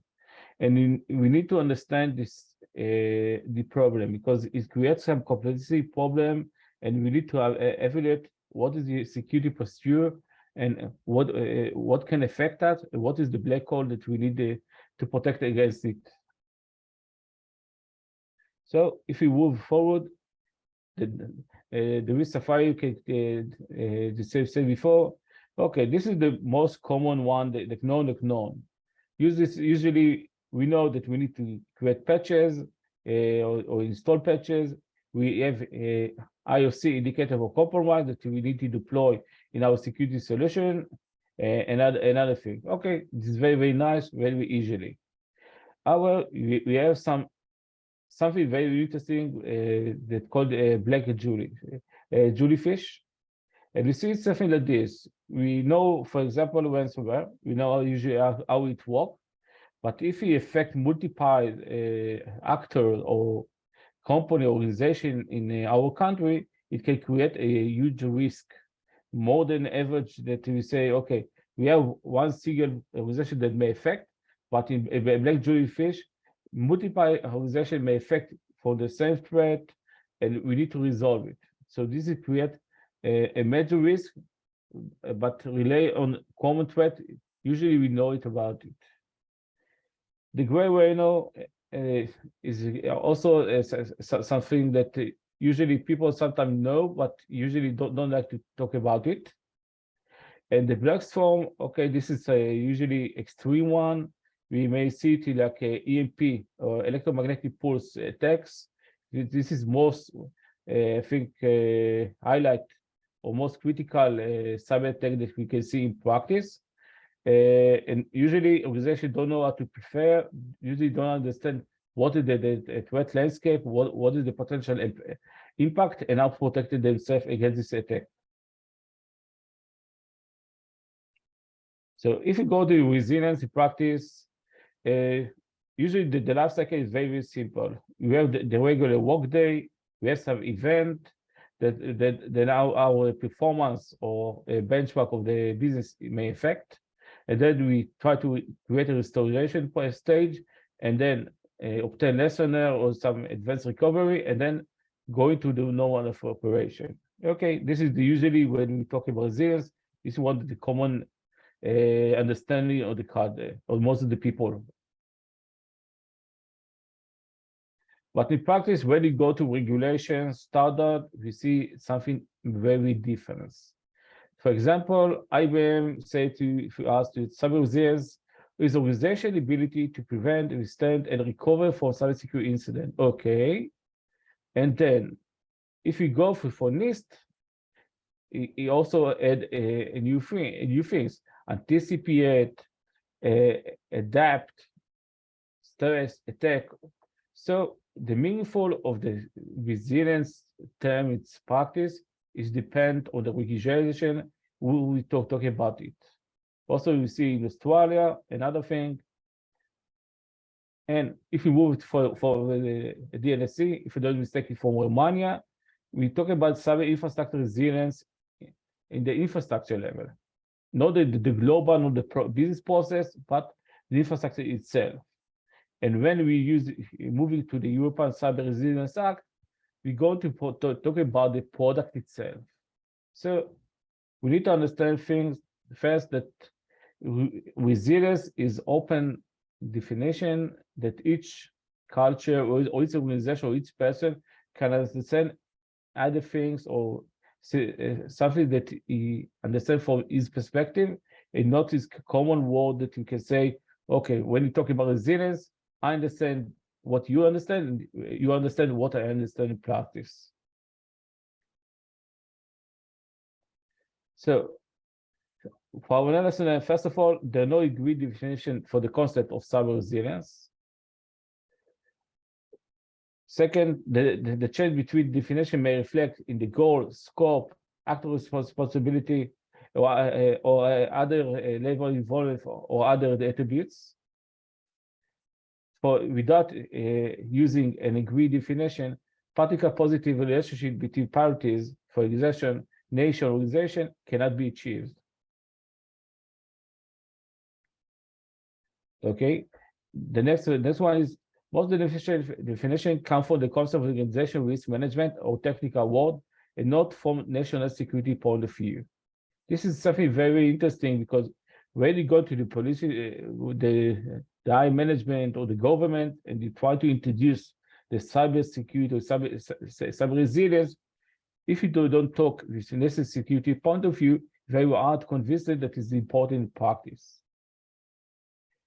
Okay, the next point is the definition do not explain whether there is a connection or depends on pre-existing or national resilience, and this is something very important, because if the organization don't have a national resilience, like how to prepare to earthquake, how to prepare to fire, etc., they're very hard to prepare to cyber resilience, because we need to build the cyber resilience on some infrastructure that should be pre-exist before we move to the cyber resilience itself. So we can see in practice that there are a few resilience frameworks. This is for USA, but we can see many frameworks in practice. Usually they divide it into the personal, societal level, organization, community, and infrastructure. And the major component and subcomponents usually create robustness, recovery, and resourcefulness that we need to prepare, or readiness before the attack itself. However, we see a few gaps.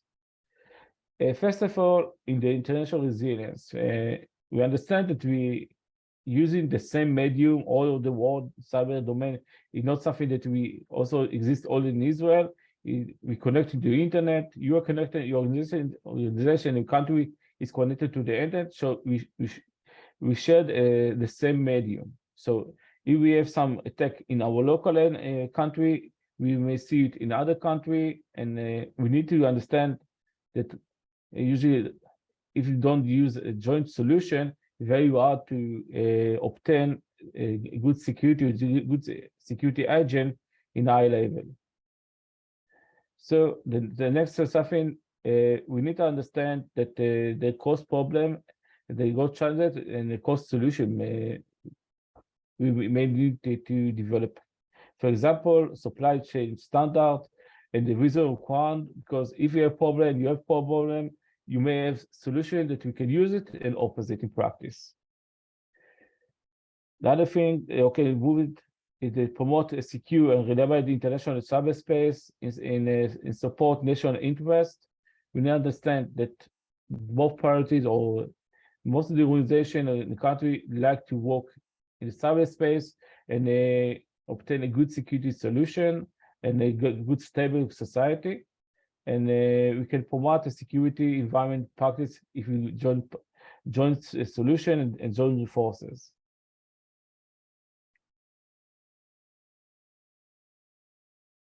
The supply chain is very, very critical player in practice in the security solution, because you see the globalization, repeat changes, lack of resources, expertise, etc. So we need to move forward for understand that we can protect ourselves from organizational nation level to more global solution. And we need to understand that the risk can come from very, very varied information. For instance, we see a lot of attack came from the open source community because someone initiate or install backdoor in the GitHub or SourceForge or another source repository. Some of them release compromised code to the public for a common forum and general audience. And usually we can see in practice that organizations that develop products or install products sometimes install it with backdoors and other malicious intent that say someone compromise our security level because they know some common standard how to secure the supply chain itself. The other thing that you see is the measurement. This is something that we consider a global problem because usually organizations don't know how to measure the success of themselves or themselves and the business value. For example, if you say for organization, okay, what is how you get money in practice? What is the best thing that you can convince customer to sell product or buy products? And then it's usually organization has some gap understanding what should they measure, how do they measure, and usually they cannot give you a correct or accurate answer to the question. Also, deterrence is something something that we need to understand. They're very hard to create deterrence and measure it in practice in cyberspace realm. And in case where you try to measurement, usually we see that most organizations moving to a performance evaluation of the intention, something like cyber resilience, rather than effective performance. So if we have a good policy, it's very nice. If we have the experts, very, very nice. But we have real relation to the security effectiveness in practice, usually it's not the same. The same we see in practice when we monitor the attack surface itself. We can see the attack surface external to the organization look very secure, but the internal sometimes not the same level of security like the external one. Okay, so the key difficulties that you see when you go to monitoring, as I said before, lack the ability of the organization to measure in practice, legal limitation, what to measure, how to calculate, validation, verification, very, very common mistake. Okay, if you say that we have a good budget, to mean that we have a good security. Also, Mr. Shuki Perez said before, the compliance is not means a resilience. But if you go to the management and the security risk officer, usually the sense you see something like this. We have the checklist, we cover it, we are secure, don't worry. Lack of cooperation from organization. Usually the organization don't like to invest money or change the attitude. Lack of records and expert. We saw also this in practice. Because when you try to create a baseline of decision making, when you rely on evidence, sometimes we have gaps in the record itself. And other things are hybrid warfare. Usually the cyberspace in the past, it was looked at, okay, someone attack us, okay, drop down, shut down our system, or create some damage. But in practice, we see it in a combination of the tech, kinetic, and cyberspace. Disinformation and election. We need to understand what is the security pursuit and what is the impact itself, our society itself. So if we move forward to the solution, Okay, first of all, we need to acknowledge that cyber resilience is closely linked to organization and society culture at the nation level. So if we our society usually don't take risk as important factor when they do businesses, for instance, we have problem to initiate or mitigate the gap in the cyber resilience. Second, acknowledge the effective nation cyber resilience cannot be achieved before building a relations, resilience process and support initiatives. So if our country cannot recover for earthquake, we usually cannot, using this institute, or we don't have pre-existing process, how to create emergency services, how to resolve conflicts, how to create regulation, etc., etc., etc. So we need to create a solid state before moving to cyber resilience attitude. The next one, which is the international agreement on a relevant basic definition, because if I understand cyber resilience in one method, and you understand it in the other way, we have some gap that we need to mitigate it. So we can create a good agent and a good relationship and close the gap. So a common attacker cannot expose or cannot create damage to our side and your side. Another thing is building an international norms and collaboration, because as I said before, you cannot close the gap in one side, because I purchase product for other country, you purchase a product for other countries using open source, I guess, like many organizations countries in the world. So we have a common challenge that we can use joint forces to resolve it. The other thing, okay, is acknowledge that there is a need to understand the nation and the globe price of anarchy.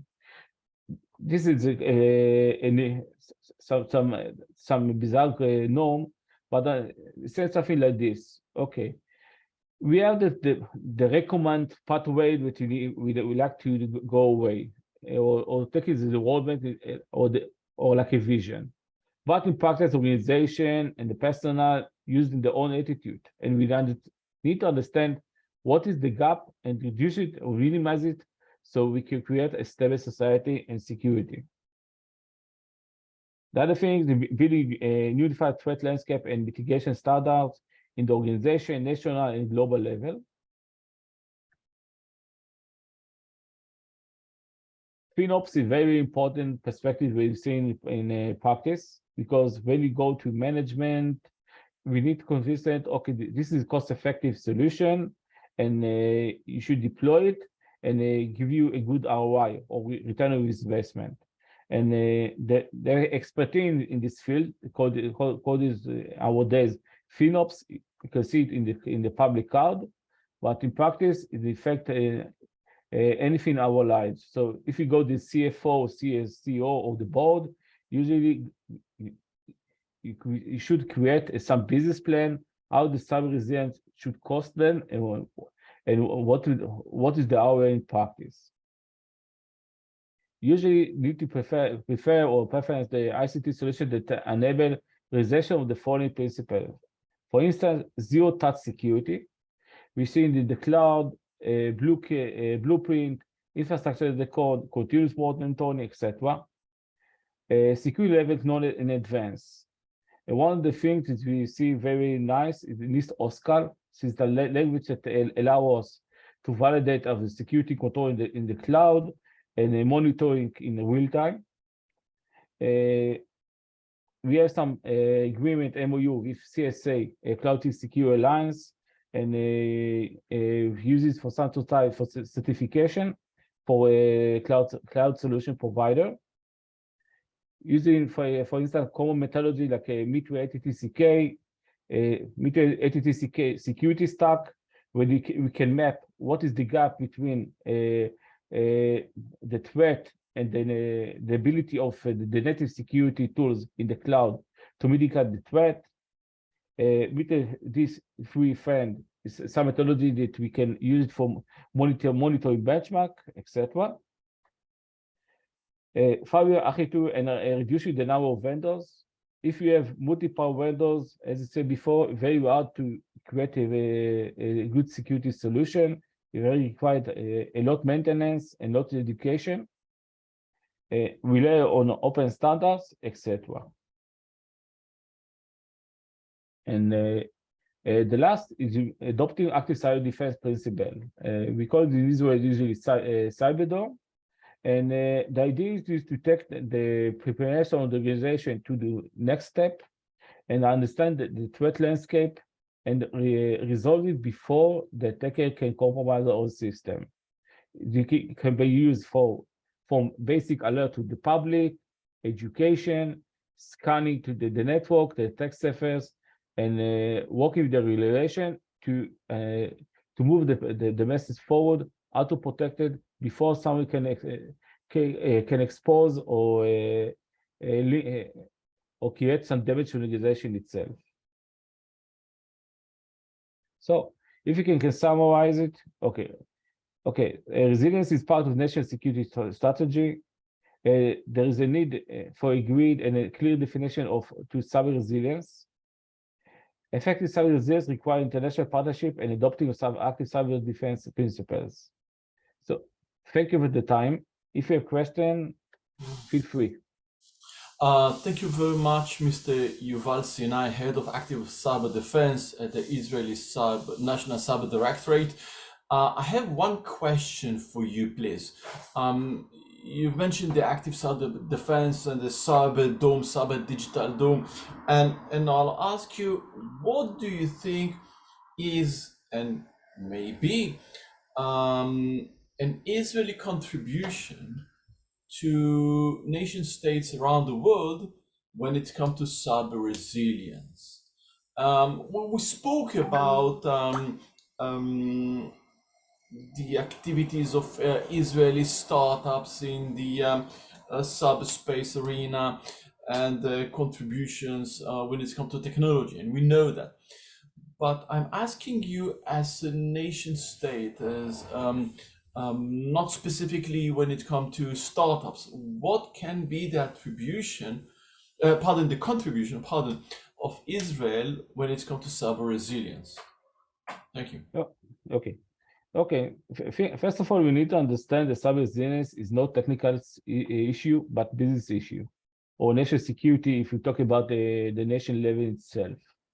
So we have in Israel, we have a good history. We used to have a background for attacker for outside in the kinetic world, and we see a lot in the last year that our attacker usually move to the cyber domain to attack our resources itself. So first of all, we have a good threat understanding. So we have a good intelligence that we can think if we can share with you. This is the first part. The second thing is we have the process, because when you move it to the cyber dome itself, it requires a pre-existing process in the government, for instance, in the public sector with the regulation, and create a joint effort how to create the unified ID and move forward to the technical field and move to the market itself. Third, we have a good companies that provide consulate services and security solution in Israel. We have a lot of startups. You can see many startups was purchased from cloud provider, and this is something that you can see that we have a real ROI in our company. And the next thing is the Nimbus project. As you see, the government is moving to the cloud itself. We understand that if you're using for each office or each agency uses its own equipment, it is on tender, it's very hard to create unified solution and a unified security itself.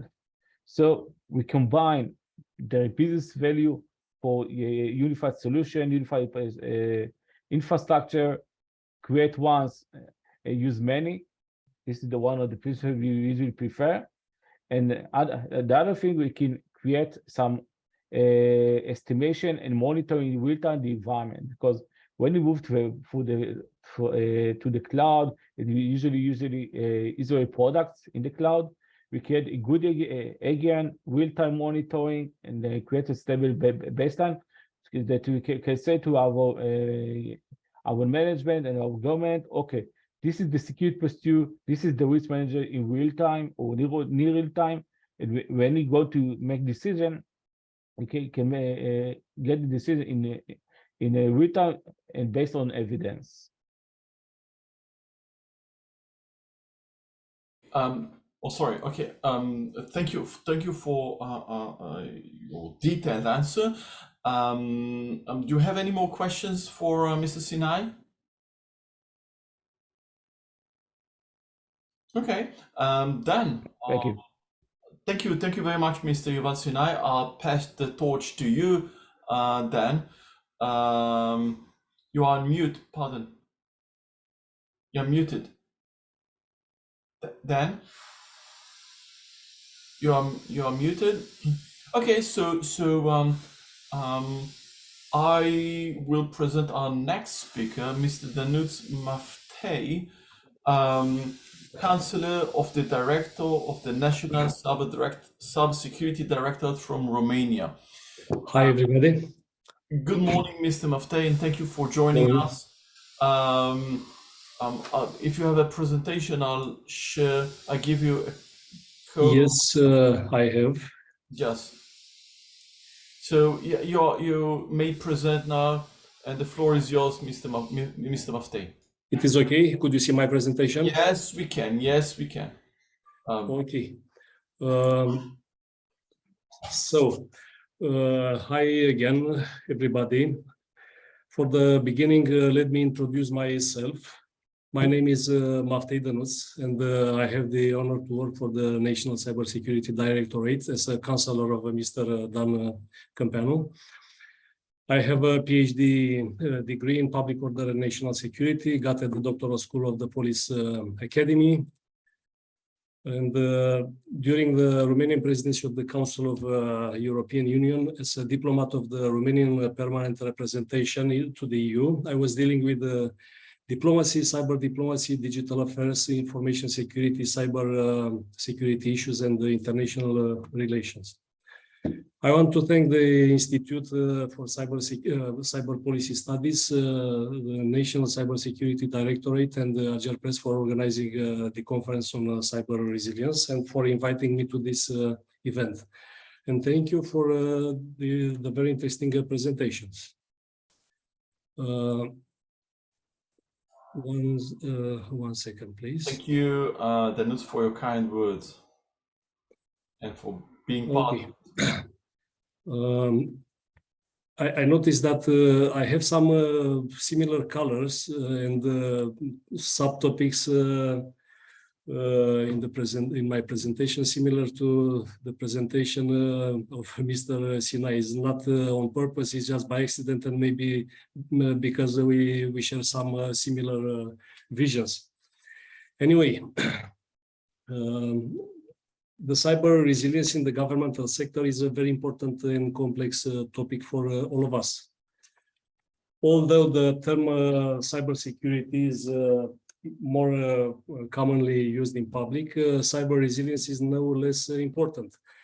If cybersecurity refers to the methods and processes of protecting electronic data, cyber resilience is the ability of an institution to withstand or recover quickly from cyber events that disrupt established processes and operations. I could say that there is no perfect solution for cyber security able to protect us against every possible form of threats.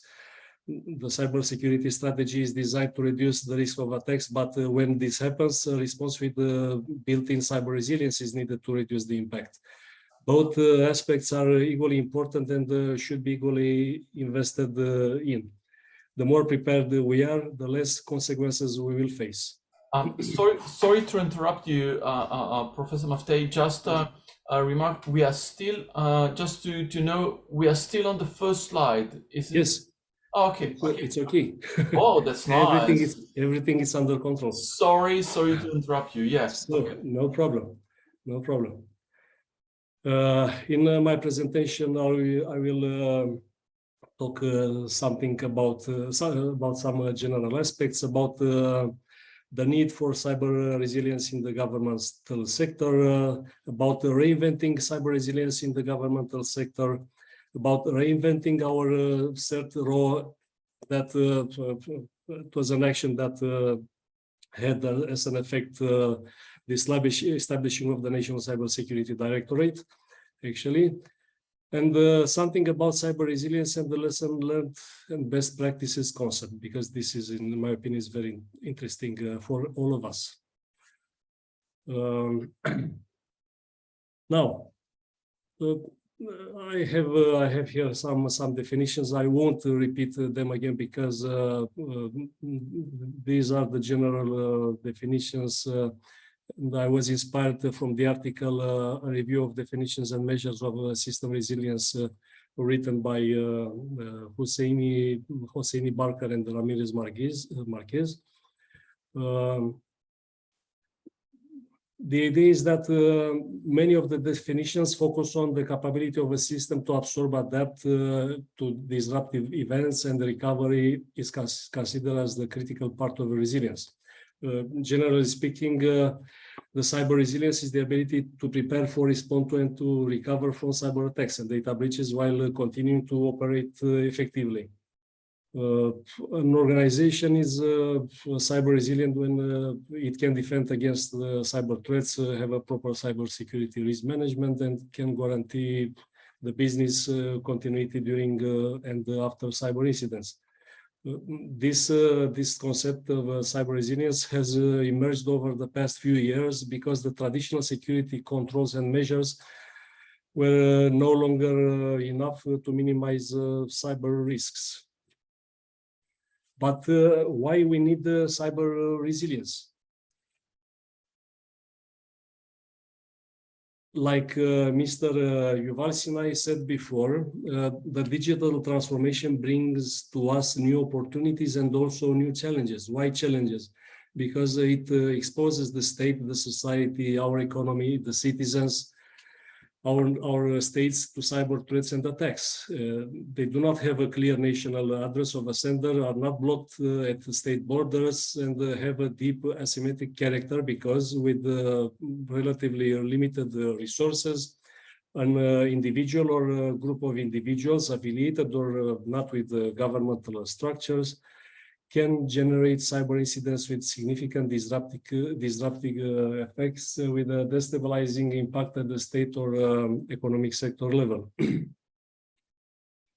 The last years have shown to us that governments and public service organizations strongly need to adapt and respond to change quickly to maintain critical operations and services on, as well to provide support and services to country, people, businesses, digital market, and communities.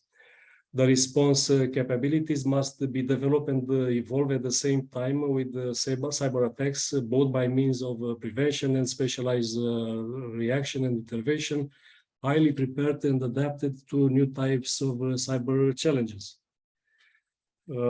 As we continue into a prolonged era of disruption and uncertainty, cyber resilience has quickly become an important factor of the foundation on which governments orient or have to orient their strategies. The objective of cyber resilience in the governmental sector is to maintain the ability to deliver specific services at all times. This could include the ability to restore regular mechanisms as well as the ability to continuously change or modify mechanisms on an as-needed basis, even after regular mechanisms have failed, such as during a crisis or after a security breach. In the context of increasing frequency and complexity of cyber attacks, carried on against the governments and critical infrastructure supporting essential services for societies and economies, which could lead to an extraordinary situation of blocking vital infrastructures in a wide range of public and private domains. There is a strongly need to increase the cyber resilience under the current circumstances in order to prevent the insecurity, economic losses, or the impact on activities. States, governments, their leaders, civil society, academia must understand that a rapid and successful response to change is needed.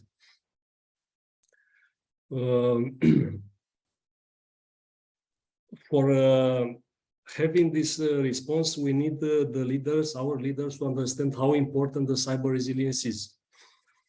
Now, I will inform you about some figures regarding the way leaders around the world understand how important this cyber resilience is. According to a recent global survey done by Deloitte, only 23% of government leaders completely agreed that their organizations can or could quickly adapt and focus in response to disruptive events, compared to around 30% of leaders who felt that way across all sectors.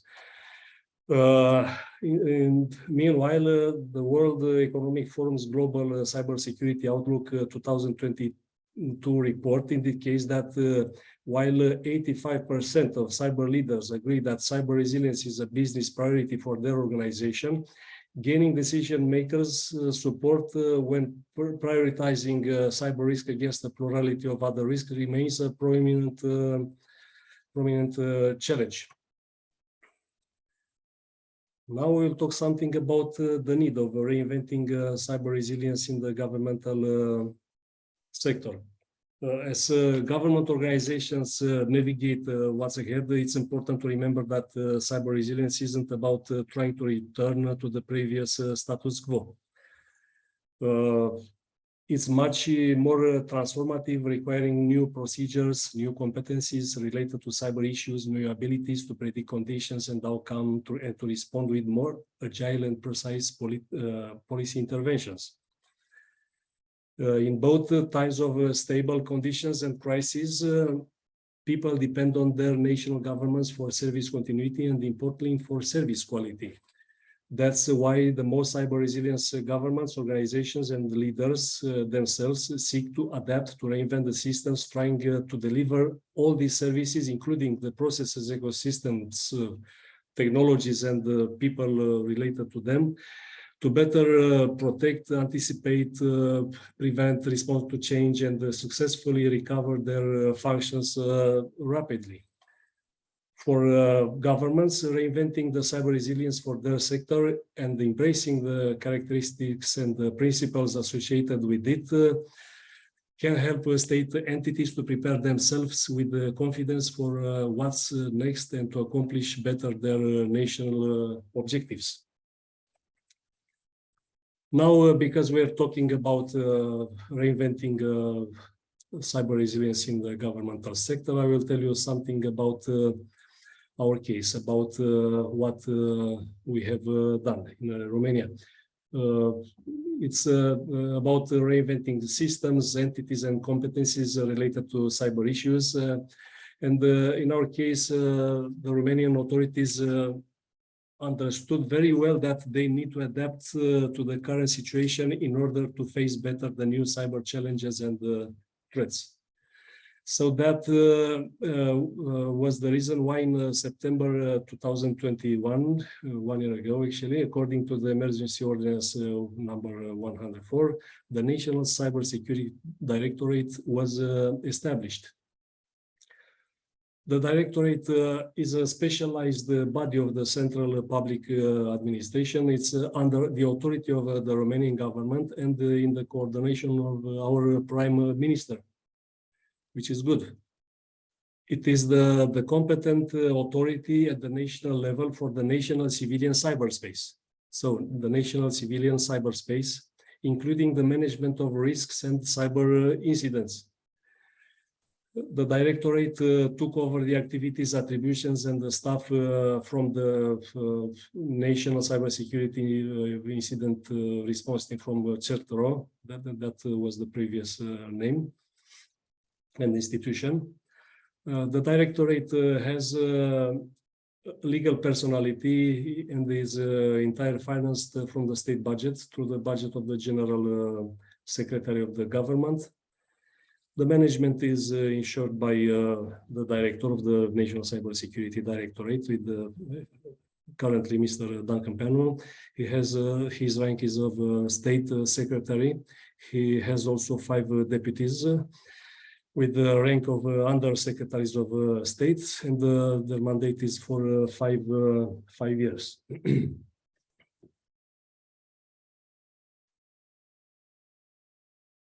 Very interesting information for you, I think, regarding the staff of our National Cybersecurity Directorate. According to the law, the maximum number of the staff position is 1,250.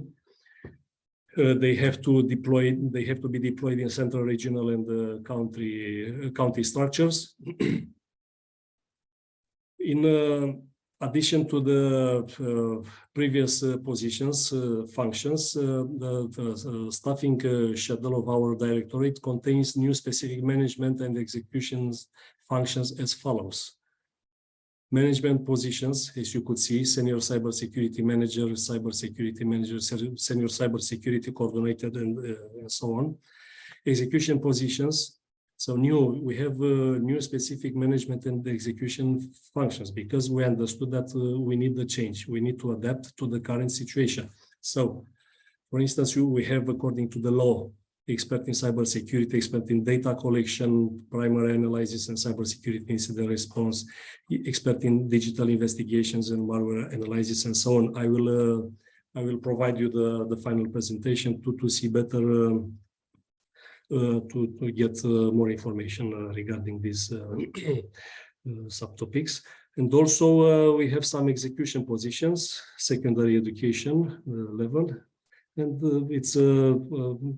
they are assistant expert in cybersecurity, like above, assistant expert in data collection and so on.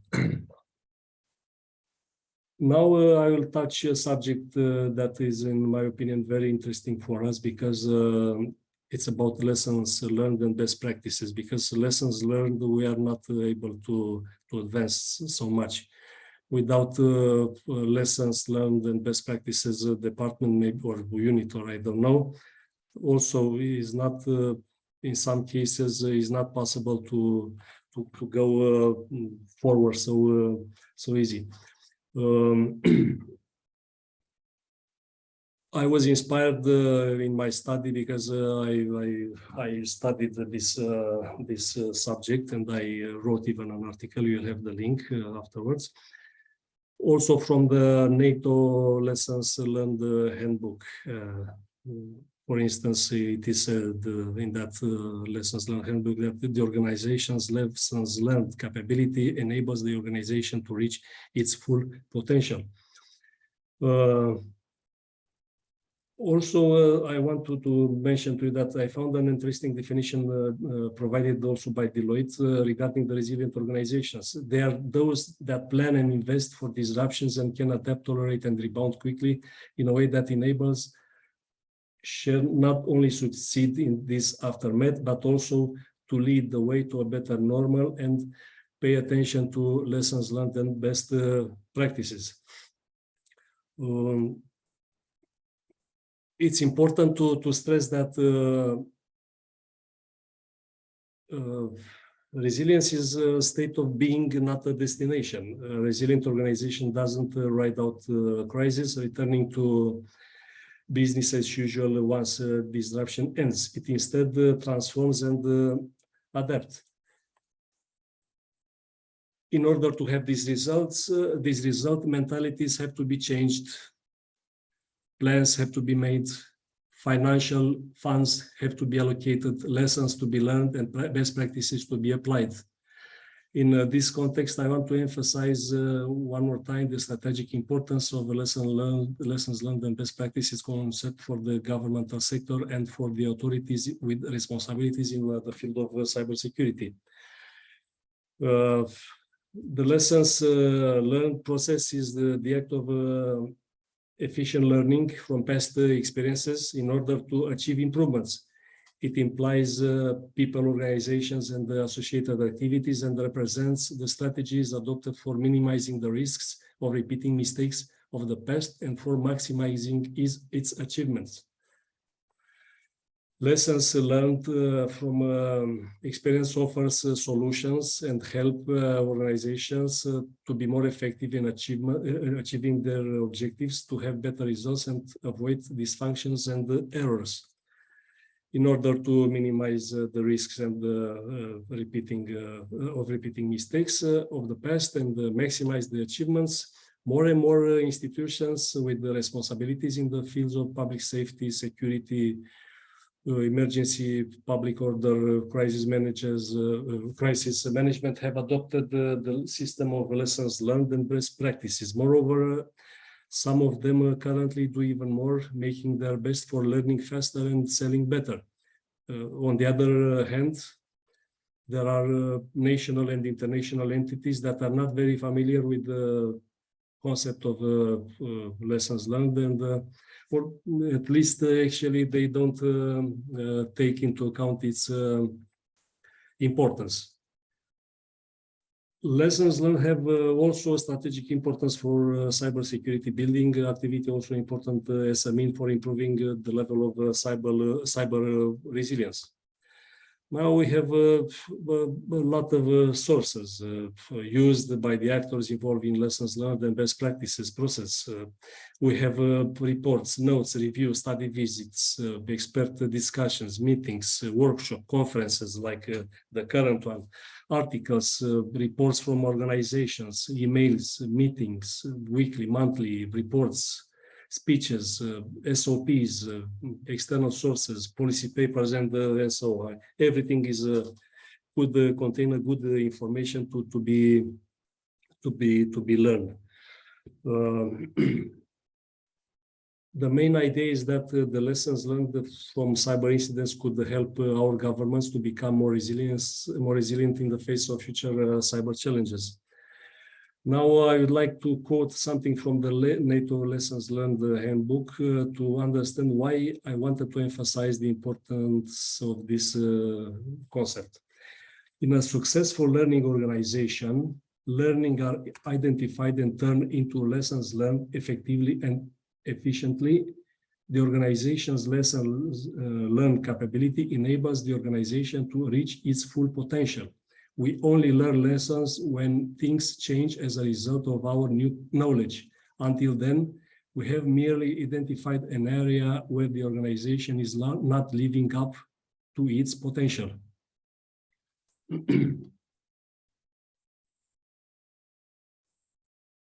Because I said that more and more institutions have already adopted the system of lessons learned and the best practices, I will present to you some of them. At the level of the European Union, we have departments. It's about units, departments, sectors. The name doesn't matter of that department. It's very important that they exist, and somebody realized that they need them. So we have EU military staff. We have civilian planning and conduct capability. We have crisis management planning directorate. At the NATO level, we have a joint analysis and lessons learned center, JALCC from Portugal. We have also NATO Military Police Center of Excellence. At the United Nations level, we have lessons learned units. Before it had other names, but this is the current one, lessons learned unit. Also, I know because I was in Kosovo at the European Union in EULEX. This is a CSDP mission of EU, EULEX Kosovo. We have lessons learned and best practices unit. So it's very interesting. It was very interesting for them, and they created from the beginning. Even we could find in Ireland at the National Police Service and Garda Síochána, the lessons learned office, and so on. We have a lot of more departments, units, like I said, even in other organizations or countries.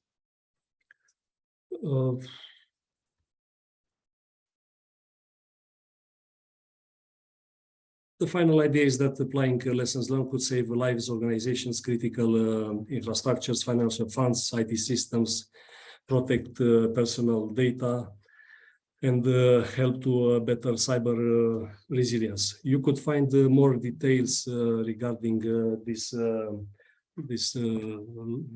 last slides in the link I provided to you here below. It's about an article, the lessons learned, the concept and its strategic importance for organization efficiency in the field of cyber of security and crisis management. It was written by me, and I think it's very interesting to be studied. Thank you very much for your attention. Now to answer to Mr. Tal's questions, because I suppose he has a question also regarding the way to improve cybersecurity and the cyber resilience. In my opinion, I could tell you for improving the cybersecurity and the cyber resilience of our nations, states, governments, private entities, to pay attention only to that. Cyber education, cyber awareness, training, cooperation, and sharing information. Thank you very much. Thank you very much, Professor Maftei, and it was very interesting and enriching. And as you just said, yes, I do have a question. First of all, you mentioned in one of the slides that cyber resilience, and I think cybersecurity generally should be is a state and not a destination. And it's remind me the famous quote of Bruce Schneider that said that security is a process and not a product. Yes, indeed. Which means it's almost the same thing, that it's not something that we can reach on one hand. It's a process, it's a never-ending story. And on the other hand, I take out of this quote that it's not a product, which means it's the same thing. It's not a destination. It's not something that you will install and then we will be protected. It's a process, and as you said, it's not a product and not a destination. I'd like to ask you, with your permission, without any political aspects, but if you mention, since you've mentioned resilience and cyber resilience and politics and governments and governmental level, do you think that current geopolitical conflicts affect and may affect cyber resilience? Because we saw a cyber warfare happening around the world, you know, between rivals, maybe Israel and Iran, vice versa, Russia and Ukraine as well. And I wonder if latest activities and latest conflicts do affect and will affect the readiness and cyber resilience.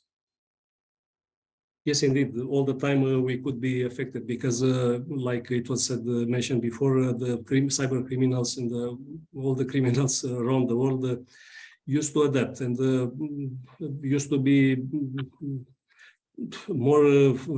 more financed than us, to have more means to attack us. So all the time, everything could be affected, even cyber resilience.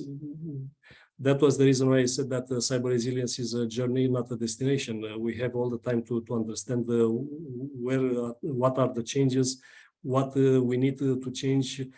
Also, our political leaders must understand. That was the reason why I said that the mentalities should be changed, because where are the experts? Where are the guys that understand better and have to propose to inform them that they need to do something?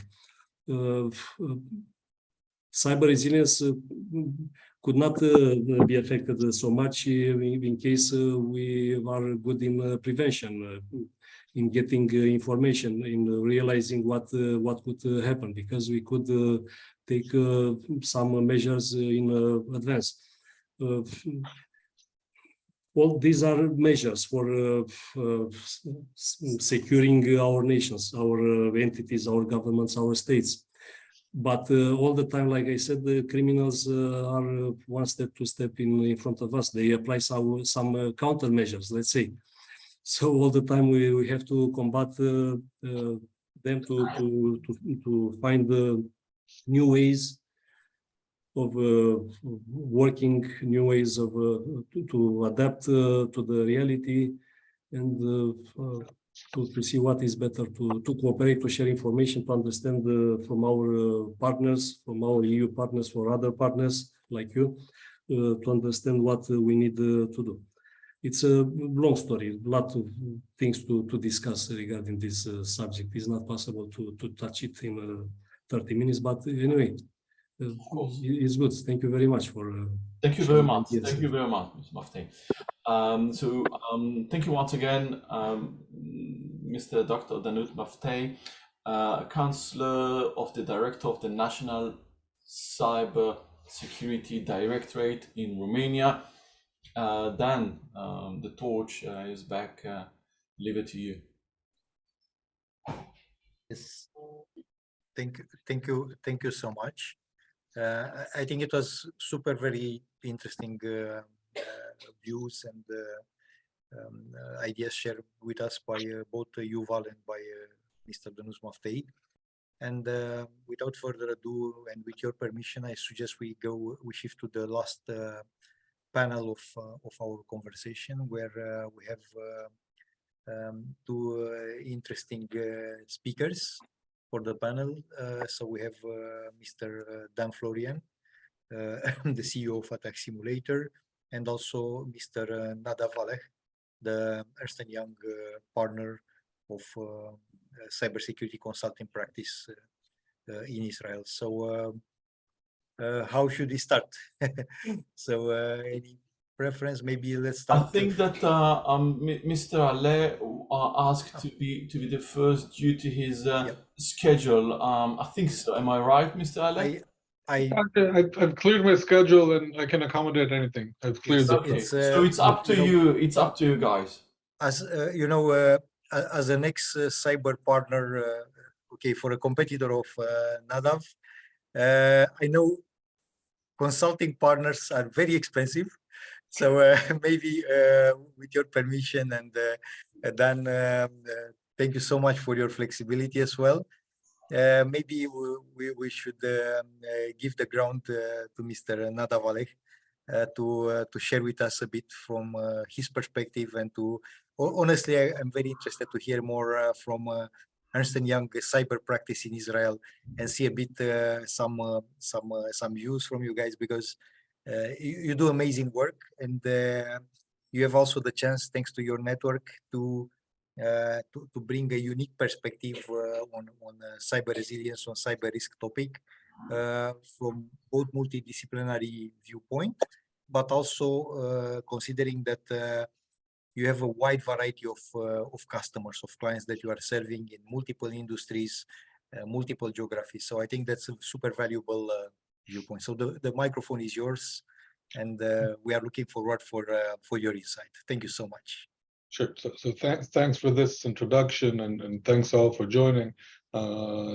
15 seconds on myself. So Nadav Valeh, and I am the partner in EY Israel, leading the cyber consulting business. I've been in Ernst & Young for about 8 years. Primarily, our client base is North American. So we do a lot of work for the Fortune 500, 100, and I think even some Fortune 10s. And we also deal with some of the major clients in Israel, specifically on the topic of resilience. Before joining Ernst & Young, I spent 25 years in the Israeli military intelligence, doing some other varieties of cyber work, which you can imagine what's involved, and happy to be here. In this conversation, I'd like to hold this as a conversation with questions and answers. It's not a lecture of 15 slides. Okay, that was not the intent. I want to share a few of the points that we've picked up over the last few years when looking at resilience, and specifically on the topic of awareness and training. I may also diverge to some other things, but this is what we were asked to speak about. And please feel free to interrupt me with any questions that you have or any comments. I'll try to share. So if I'm looking at awareness for resilience, I think there's been a shift, which may be common and you may be aware of over the last 10, 15 years. Now, at the beginning, the awareness was all towards protection. Okay, let's make sure that we're not hit. The organization will never be hit. 5, 10 years ago, it shifted to detection. Okay, we know we're going to get hit. We know some attacker is going to breach the perimeter. But now we have to figure out when that happened, to lower the detection time so we know what's been stolen. But the focus was always on the breach and always on the attacker, and always the stories that we used to tell and the training that we used to provide was focused on how do you put up a SOC, how do you detect, how do you act so you can get a good understanding of what's going on. I think over the last 3, 4, 5 years, we're looking at response and resilience as the ability to bounce back. And most organizations understand that, that at some point they will be attacked, and at some point the incident response teams will be able to understand what hit them and to eradicate the network. But the important questions that the business has is, when do we get back? How do we regain public trust? It could be a public company, it could be a private company. How do we handle our customers? How do we handle the different stakeholders? And what do we do there? So if I'm looking at awareness now, the question that we ask could be senior management, it could be boards, and in talking about the knowledge that they have on, if you get hit by a cyber attack, when will you be able to get back to functionality? So it's not only a question for technology. Okay, the technology and this is, its responsibility is to answer the questions that are all business oriented. So I would expect a head of a business, okay, take I know, take a training room director for a bank. He needs to understand how he reacts when a cyber attack happens. How does he communicate to his clients? What systems does he have? And what are the parameters? Okay, it could be RPO and RTO to get back in line. So a lot of that is IT. A lot of that is business, but it rolls back to cyber. If we're looking at other organizations, okay, high-tech organizations that get hit and they cannot provide operational service, their questions should be, how long will it take you to recover from backup, to replace equipment? Do you have redundancy in your systems? Are the backup systems that you have, are they perpetrated to deal with ransomware? Okay, so can you see any thresholds in data that's being backed up that can give you an indication that your backup has been screwed up with? All of these topics are the ones that we're focusing on. So the first point that I want to repeat now is looking at the awareness and training, not for the first parts of the incident response, but for the last part, and have a lot of focus on the restoration process and on the conditions that the organization needs to get to, so they have the minimal time to get back to business. And that has to do with the IT, that has to do with the let's call it resilience in the eye of the in the court of public opinion. Okay, do you communicate this well? Do you protect your stock price? Because it will drop, but how quickly can it bounce back? And these topics are the ones that we focus with awareness. So when we do the training, and I think training for executives is usually the tabletop version, we try to take all the questions and all the dilemmas that they're used to in the tabletops to those areas. Are you asking the right questions as management that will enable you to get back to work? Are you using the cyber defense technologies not only to protect you, but to give you a good prediction of how much time will it take? Do you have the basic hygiene to know which assets and which business processes are hit? And how do you handle that process? So I want to pause here for any questions before I go on. Please let me know. So I will continue. And now when we look at the process that has to map the distance between, on one hand, the threat scenarios and the threat horizon, and on the other hand, okay, which is cyber's responsibility? Cybersecurity has some sort of predictive trends. These are the threats that we're going to look at. It could be Russian hackers, could be Chinese hackers, it could be supply chain attacks that are predominant now. It could be ransomware that is rising up. That's on one hand. On the other hand, you usually have the business continuity function in the organization that deals with the impact, okay, because they deal with the risk. So what will be an impact that is intolerable? What are the parameters that we expect to set so we bounce back? And the trick is, okay, and if I'm looking at Ernst Young, but probably others, how do you map these threats on one hand to the impact and build a robust plan that will enable you to understand if you are resilient enough? How do you understand which systems are involved? How do you understand the dependencies and codependencies between these different systems? So you don't only have a granular training session, but you have something that are very specific. And how does an organization know to ask these specific questions? I'll give an example. I assume all of you have been participating in some sort of tabletop exercises when you say, okay, ransomware has been hit, and now the question goes to IT, can you get back from backup? How do you know if you have a clean copy? And usually what we see in these exercises, the answer is yes.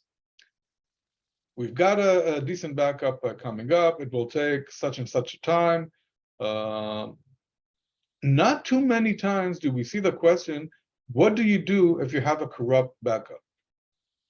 Not too many times do we see the detailed questions of, does your backup system enable you to detect ransomware before it explodes?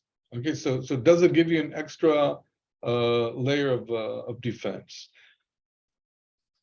Excuse me. So these are the processes that we see in our organization that needs to spell out. So when we have these sessions with management, usually what comes out is a recommendation to hold that very specific process. Another piece where we see the awareness that needs to be picked up is when you go to IT. Because we ask IT, okay, what is your job to protect the organization and to enable resilience? We see a lot of them saying, well, we are going to do what cybersecurity tells us. So they're taking a very passive role in this event. And when you're asking the business continuity function, how do you understand the exact cyber impacts that affect resilience? They said, look, we don't deal with this, right? I mean, we just specify the parameters of the resiliency. We just give the RTOs, the RPOs, we define the critical systems. We trust cyber will do something to solve it. The fact that they need to put IT, cyber, and business continuity, which looks at the business, around the same roundtable and build the process together, pick up the playbooks, is something that is lacking in almost every organization that we see. The places where it does happen, okay, and if I'm looking at the top tier banks in the U.S., okay, which have the designated functions in hand, what they also have, and it's mandatory, I think, in most of the financial sector, but we do not see this as important enough or stressed enough in other sectors, are the risk management functions, which are not IT based. Okay, I'm not talking about the cyber risk function that a CIO owns or the CISO owns. I'm looking at risk management from an organizational perspective that goes down from the enterprise risk, from the corporate risk function, that now challenges that first line of defense. And if you're looking at first line that tries to look at the trends, you need some professional in the middle to ask the right questions. So, okay, so you're saying the risk is a ransomware attack. What do you have in place to protect it against such and such scenarios? But not only from from what you feel as cyber. So really to have that challenge and the awareness that you need an independent entity to challenge the predictions is something that, again, we see as lacking and coming into awareness. So those two different triangles, okay, the one between cyber, IT, and business continuity, and the other for risk management, the first line for the CISO, second line for risk management, the third line of defense for internal audit, these are the two triangles that we see as basically setting the potential of an organization to get back quickly to business. Want to pause here? I think these are the main points which I had in mind to speak about, and maybe take any questions or hand it over to the next speaker and go to the questions later.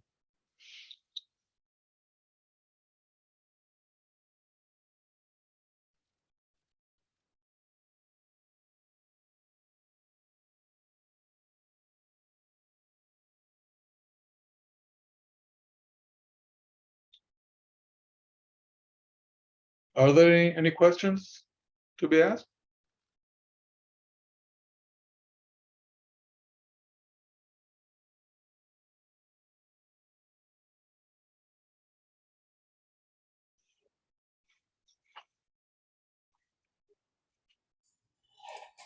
Yes.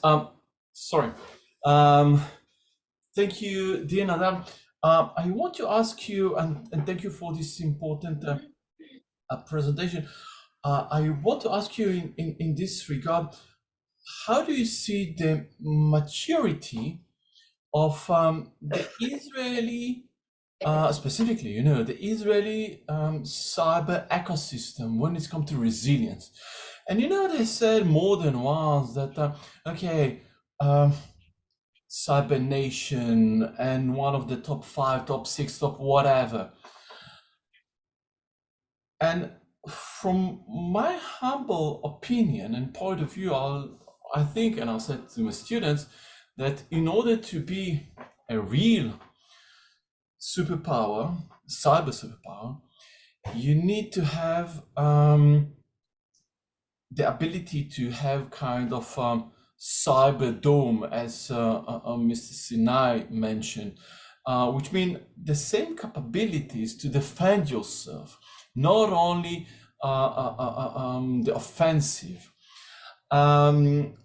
So what is, from your point of view, the level of not necessarily readiness, but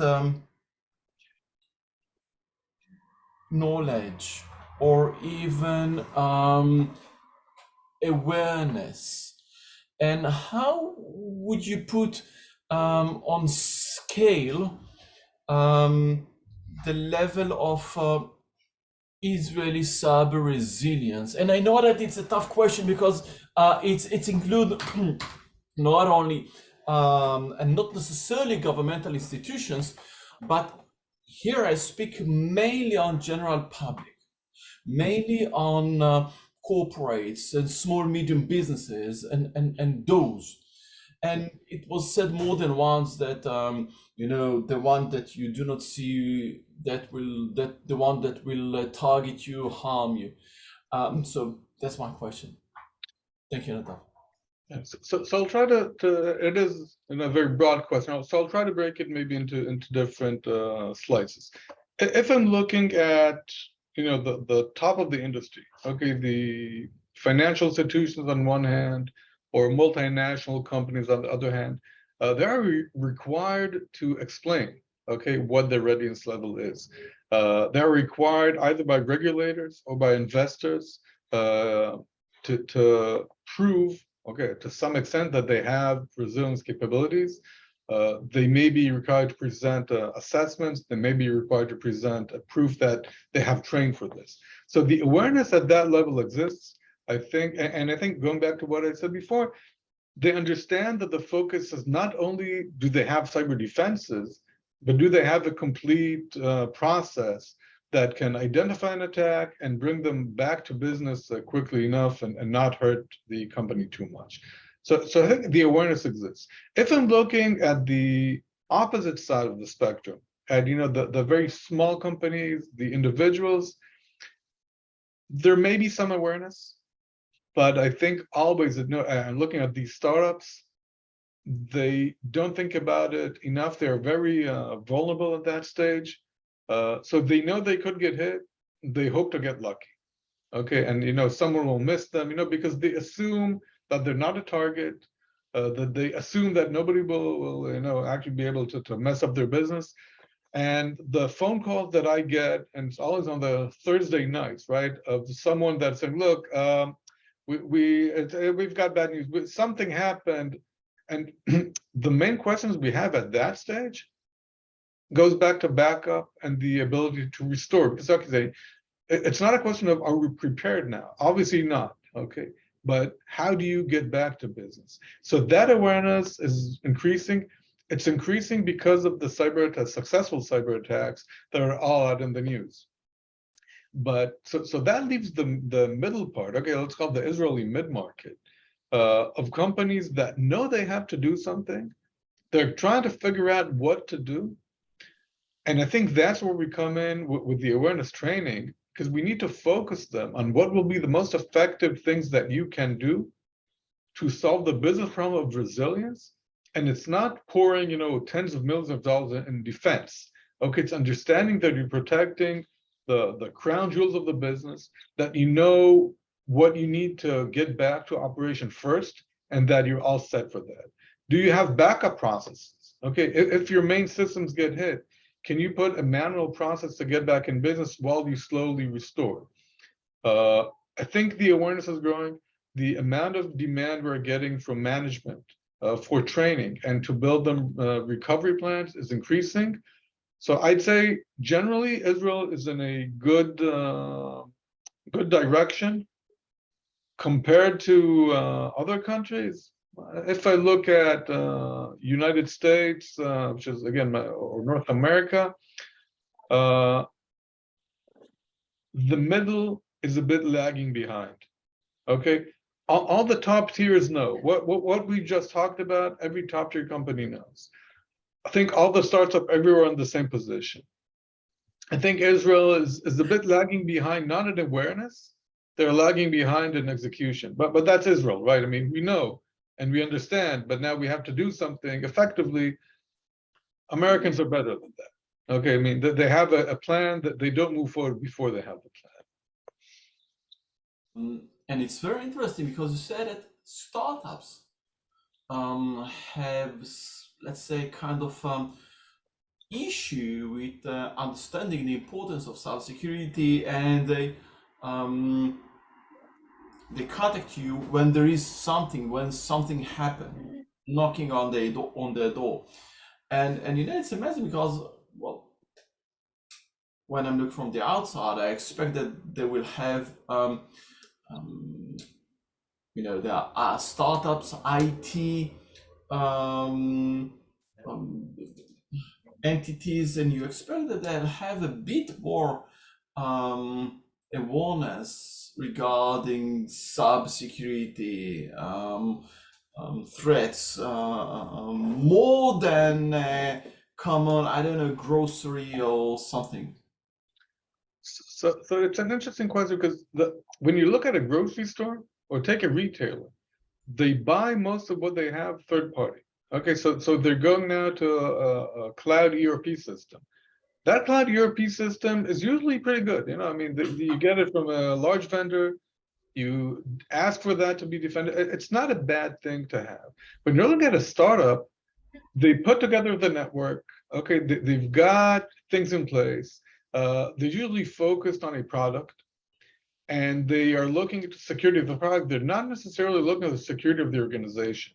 So even if you have someone with cyber security awareness, and he's now trying to make sure that the product does not have too many holes, they're not necessarily looking at the big process. They're not necessarily looking at the way to defend the users themselves. So they're locking the door, leaving all the windows open, or locking the windows and leaving the door open, because they are in a rush to deliver. And the mature process that tells them, look, you need to take it step by step. I mean, look at the basics. I mean, you don't have to talk about it, and we have that conversation with organizations all day. You go to a CISO and he's asking you, should we get, the deception products that, I tell him, look, that's the end of the pyramid. Do you have patch management in place? Do you have USB devices disabled? I mean, have you started from the bottom, or are you building the building from the top? So when you're looking at a startup and have these, 10 commandments for startups for cybersecurity, do these 10 things, and the chance that you will get hit is reduced by, I don't know, by half. Okay, and because in this race, you don't have to be, if you're going to the analogy of the two people that are running away from a bear, you don't have to outrun the bear, you need to outrun your partner. Okay, so the bear will eat the first one that he catches. And that thing is not an awareness problem, because they know it's an execution problem. And So I hope that answers the question. yes, but I think when you say that it's not a problem of awareness, but a problem of execution, please correct me if I'm wrong, but I think if the problem is on the execution, it's another aspect of awareness problem, because they know what to do, but not how to execute. They know perhaps generally what to do. They have a general awareness, but when it's come to bits and pieces and the plan itself, how to execute and how to, just as you mentioned, build security from scratch. Here there is a problem, and I think that it's another aspect, perhaps a more detailed aspect of lack of awareness, because they, as you mentioned, they're looking at the top of the tree and not on the roots. Yeah.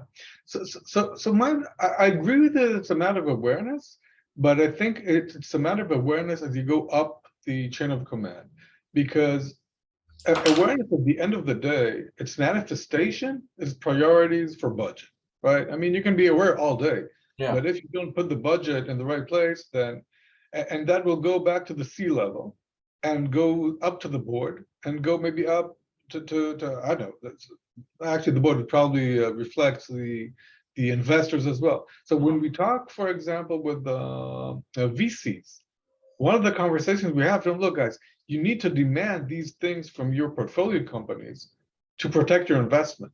So, and when it comes down from the VC, now the startup understands that this is a top priority.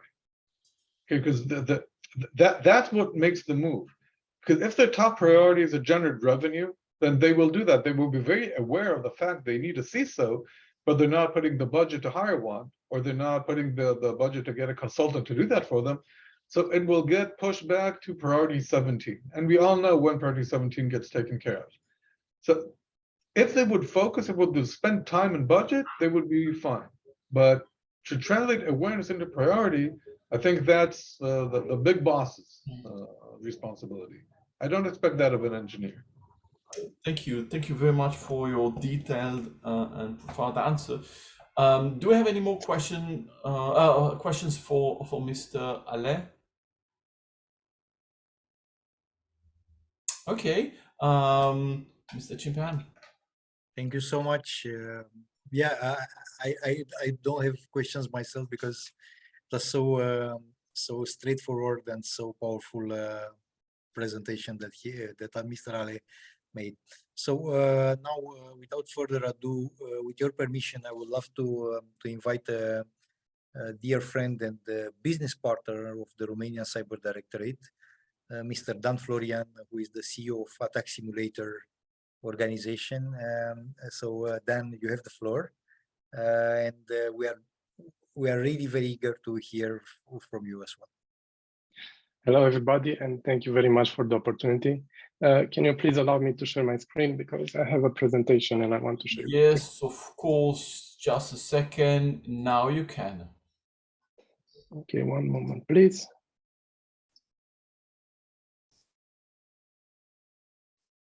Okay, can everybody see my screen? Yes, we can. Oh, now we can see it on presentation mode. Perfect, thank you. Okay. In my short presentation, because I'm the last one here, and I won't, I will be brief. I will talk about Attack Simulator and how we see security awareness and resilience, and what are we doing in order to change things, the way things are, to stop having a status quo. My name is Dan Florian. I'm the founder and co-founder, sorry, and the CEO of Attack Simulator. And the company is built with young and dynamic cybersecurity staff. We are based in Romania. Combined, we have almost 50 years of experience in programming and security, and we want to share this knowledge with the world. Talking about the world, we kind of reached a global reach. We train employees in thousands of companies, including Romania, the US, UK, Spain, Latin America, and others. And our services are custom and are tailored to specific markets. So for example, we deliver our content specifically in English or in Spanish or other languages. Let's talk about the state of cybersecurity at the moment. We all know that cybersecurity threats are on a continuous rise. And what's even scarier is that there is an increase in phishing and ransomware as a service, which is new from our point of view. And this lowers the barrier of entry of every wannabe attacker. So for example, you don't need to actually know how to hack something. You can just pay someone to do it for yourself in your name, and you get the revenue. We have some stats which are quite high, including that 90% of the breaches start with a phishing attack. We have an average of $4 million breach cost, and there is a 48% increase in ransomware attacks. So the cybersecurity state is not good. During our work, we've noticed a problem. We've noticed that software doesn't mean security. Even the most advanced software, antivirus, firewalls, and other security software can't guarantee a 100% security in a company. We also noticed that the number of vulnerable organizations is still high. This is a recent stat telling that 80% of CIOs believe that their supply chains are vulnerable. And also we noticed that classical training is very expensive. There are plenty of organizations who actually don't afford, like Mr. Nadal said before, startups or small companies can't afford a proper training program. We want to tackle cybersecurity a bit different, because we understand that people should be included at the center of every cybersecurity defense program, and also resilience. This is due to three facts. The lead cause of successful cyber attacks are people. Security teams will always be understaffed in SMBs. And also software can cover all cybersecurity threats. As I said before, no software can guarantee 100% protection. One more thing that I forgot to say is that even though that cybersecurity software becomes much more advanced, we still see an increase in cyber attacks, which didn't make sense for us. And we explained that by actually developing a people-centric cybersecurity. We encourage all of our customers to build a modern cybersecurity stack with people, with their employees at the center. Therefore, our solution focuses on training employees on how to recognize and how to be well prepared against all sorts of cyber attacks. We believe that training should be automatic and intelligent. It should be ongoing and adaptable, and also it should be affordable. Every company should have cybersecurity training in place, cybersecurity aware employees, and also resilience protocols. Part of our product, we have two components, the simulation component and the educational component. With the simulation component, we actually simulate real life cyber attacks. The thing that sets us apart from other competitors is that our cyber attacks are automatic. You don't need a well-trained staff in order to launch it. We build the cyber attacks, the scenarios ourselves, and we send them randomly and also intelligently to every employee in the company. We focus on a wide array of cyber attacks, including phishing, ransomware, and also we simulate web pages, infected web pages. Complementary to our simulation component, we have the educational component, which hosts our cybersecurity courses, is built on a gamified system that encourages people to actually learn, to be competitive with their other teammates in order to achieve the highest score, for example. One of the main features of attack simulators that we simulate the whole cyber attack scenario. It starts with the common attack vectors like email and SMS. It goes on with cyber attack techniques like infected web pages and malware files. And lastly, we offer just-in-time training to employees that clicked or downloaded files from our emails or messages. The idea is that this whole process goes on and on and on, and it develops important reflexes. So, for example, I agree that there isn't a lack of awareness in the industry. It's the putting in place of that awareness. You know, there are a lot of people who know what to do but don't do it.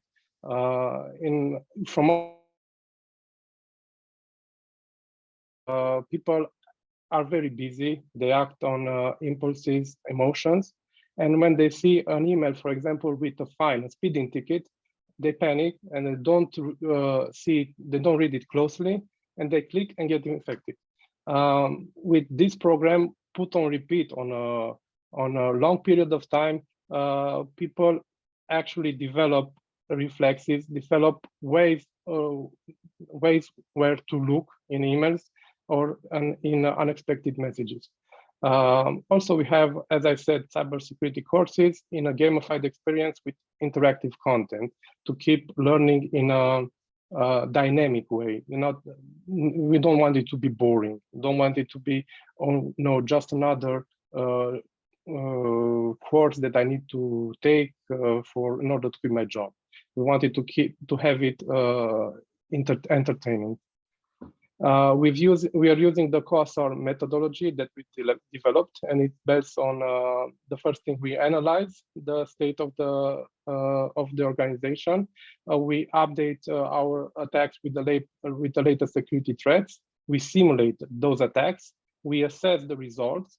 We present reports. We reinforce the findings in those reports, and we repeat. The idea is that our programs should take at least 1 to 2 years. And it works. We've seen from our results that the number of clicks in our emails and also in other emails decreases by 30% in a period of 2 years, sorry. Making people, as I said before, much more careful when clicking. This is the main idea. In order to have resilience, we need to prevent. We need to prevent these types of attacks first, and think a little bit later about what we do in case we actually get infected.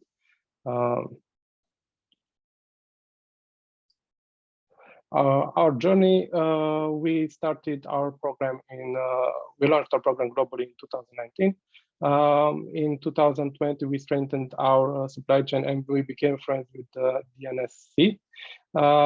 In 2011, we built our e-learning platform, and also we figured out that cybersecurity awareness is important not only for organizations but also for people in general. So therefore, we launched a lot of we've launched a lot of projects, including Siguranța Online, which is a program dedicated for everybody to learn at least basic cybersecurity information, like what does the information on your credit card mean. For example, in our country, there was a wide cyber attack asking people for their credit card information to receive money, and this is not how it works, and people didn't know that. So we actually launched a campaign with other partners, including DNSC, to train people, to help people know this information, which is only available to us, to IT guys, to cybersecurity guys. You know. Also, we have launched the Cybersecurity Cluster of Excellence, which is a cluster of cybersecurity companies here in Romania. A great array of experts in each in its domain. Finally, in 2022, sorry, we developed a new ransomware-focused training platform. Ransomware being the most common way to get infected and to the common cyber attack, we believe that it's very important for people, from companies for all sizes to know how to be prepared. Also, we are launching cybersecurity crisis simulations for the management and C-level. And we are continuing raising awareness in Romania with new projects on Siguranța Online. Finally, I want to show you how a CEO fraud attack can be launched and how damaging it can be. The main part starts with the strategy. Hackers will stalk a company for months on end, usually, in order to gain necessary information that they will use in that attack. Once they gather everything they need, they will start a phishing campaign sent to key employees, like, for example, finance, HR, CEOs, accounting. And we have here a couple of examples of these types of cyber attacks, these types of messages, sorry, which seem to come from the CEO. You know, the next part is the baiting part, where the victim is unsuspecting of the cyber attack. One of our main findings is that, which is confirmed by security experts, is that people actually believe that internal emails that come from their colleagues are safe. They don't take into consideration that they might be spoofing or other types of attacks, and they react. They do what the message was asking. Finally, the result is that hackers actually manage to steal a lot of money, or even data breaches can occur. So, for example, in our last message, I don't know if you can see my mouse, the last message, there would be an invoice attached, which most likely it will be a ransomware. And once a ransomware gets in small organizations that don't have proper protections, you can only imagine what can happen. And also in medium-sized organizations, the impact can be big. After an attack like this, money will be lost, people will be fired, lawsuits will be filed, customers would lose trust in the organization, and also there's a high chance that the stock will fall, stock price. Finally, in the end, I would like to restate the fact that our mission is to change the cybersecurity landscape. We find a niche. We find the niche that contains the people. People are the main part of cybersecurity, and we want to help them be more aware and resilient in all type of companies, including SMBs, mid-market, and also families and children, because families and their children are a big target for hackers. Thank you very much. If you have any questions, I'm here, and I would love to answer. Thank you very much, Mr. Florian. I'd like to ask you, you mentioned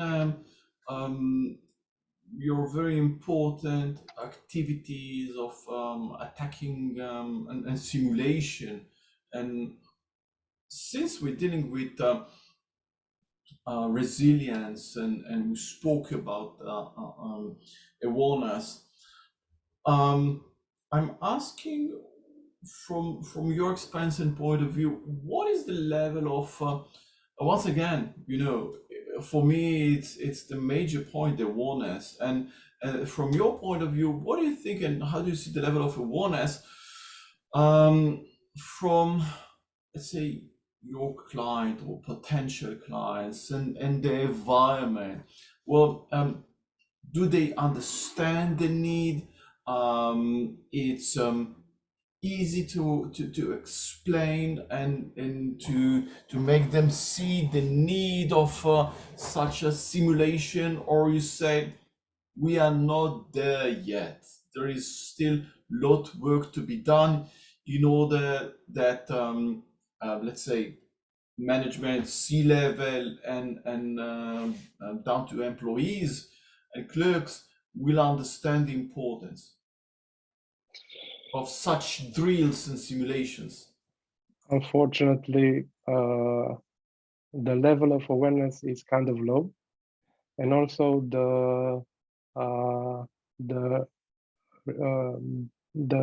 acknowledgement of the need is kind of low, from what we see. Our clients range from the public sector and the private sector, and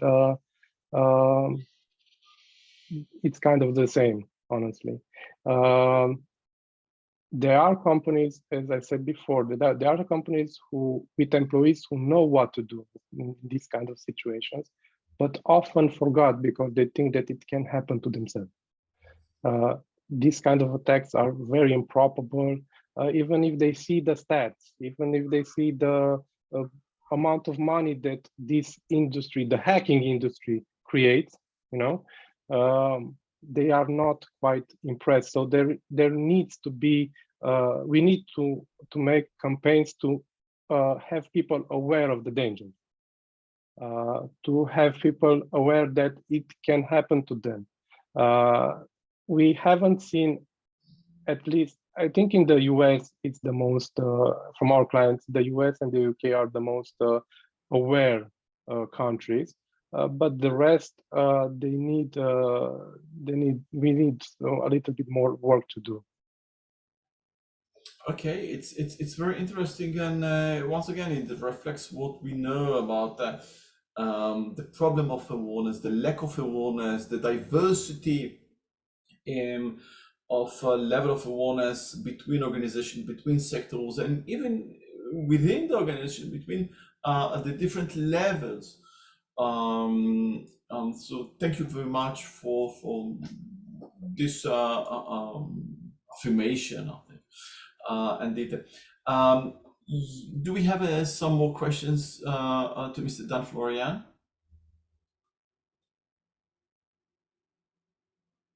Okay, so thank you very much once again, Dan Florian, for your very enriching presentation.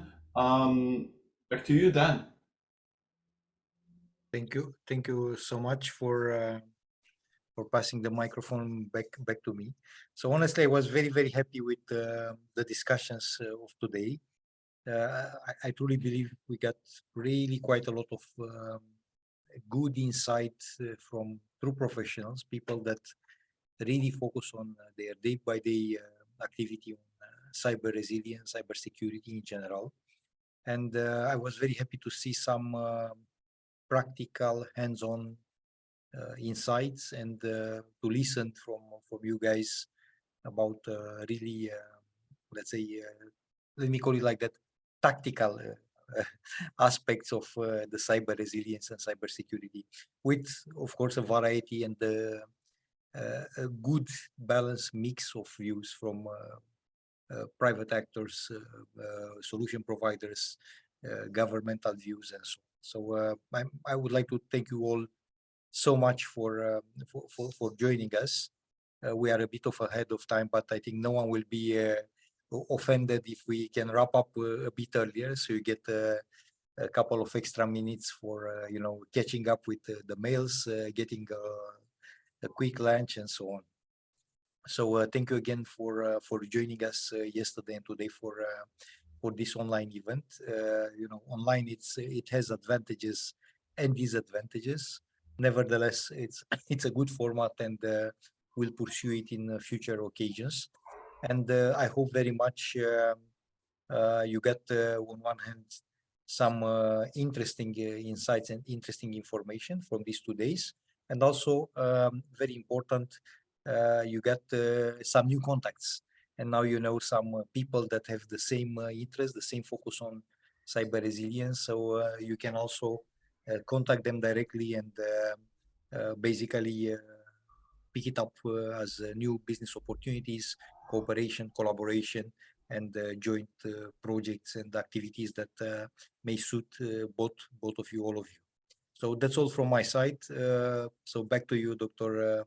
Pavel, for the wrap up of the session. And again, I'm very happy and glad that I was able to be with you these 2 days. Thank you very much, dear Dan. It was my real pleasure and honor to cooperate with you, not for the first time, and as always, it was very fruitful and enriching, and I'm of course looking for next events and next activities in cooperation. It was very enriching those 2 days, and exactly as you say, that we saw different perspective and from Israel, from Romania, from North America, from different sectors, and wide range of views. But what I took out of it is there is a lot of work that already been done when it's come to cyber resilience, and we saw you presented this morning, Dan, a new legislative in the EU regarding resilience in banking sector, financial sector. So there are new initiatives. There are lots of things that are happening right now. But on the other hand, I see that there's still a lot that needs to be done when it's come to technology, when it's come to regulation, when it's come to awareness, and awareness and all level of the organization, C-levels and the juniors and entry level. So I'm quite happy that we had this 2 days event conference on cyber resilience, because it shed a light on the importance of cyber resilience and the importance of the 3 components that 3 decades ago John McCampbell mentioned in his cube: the education and the awareness, the policy, the procedures, and the third one, the technology. None of those can stand by himself, by itself. But I think we need to put our efforts in all of those 3 dimensions My humble opinion is that the education, the awareness, the training, empowering the end user is the most important thing. If someone has something to comment, please feel free. If not, thank you very much, ladies and gentlemen. It was a real pleasure and an opportunity to be here with all of you and to learn a lot from you and from the guys the day before. I hope to see all of you in the future in our next event. Thank you very much. Stay safe. Have a great day. Thanks. Thank you a lot for this, Bye. for the Bye-bye. invitation. Bye bye. Thank you. Thank you. Have a good day. Bye bye. Bye everyone. Bye. Bye bye.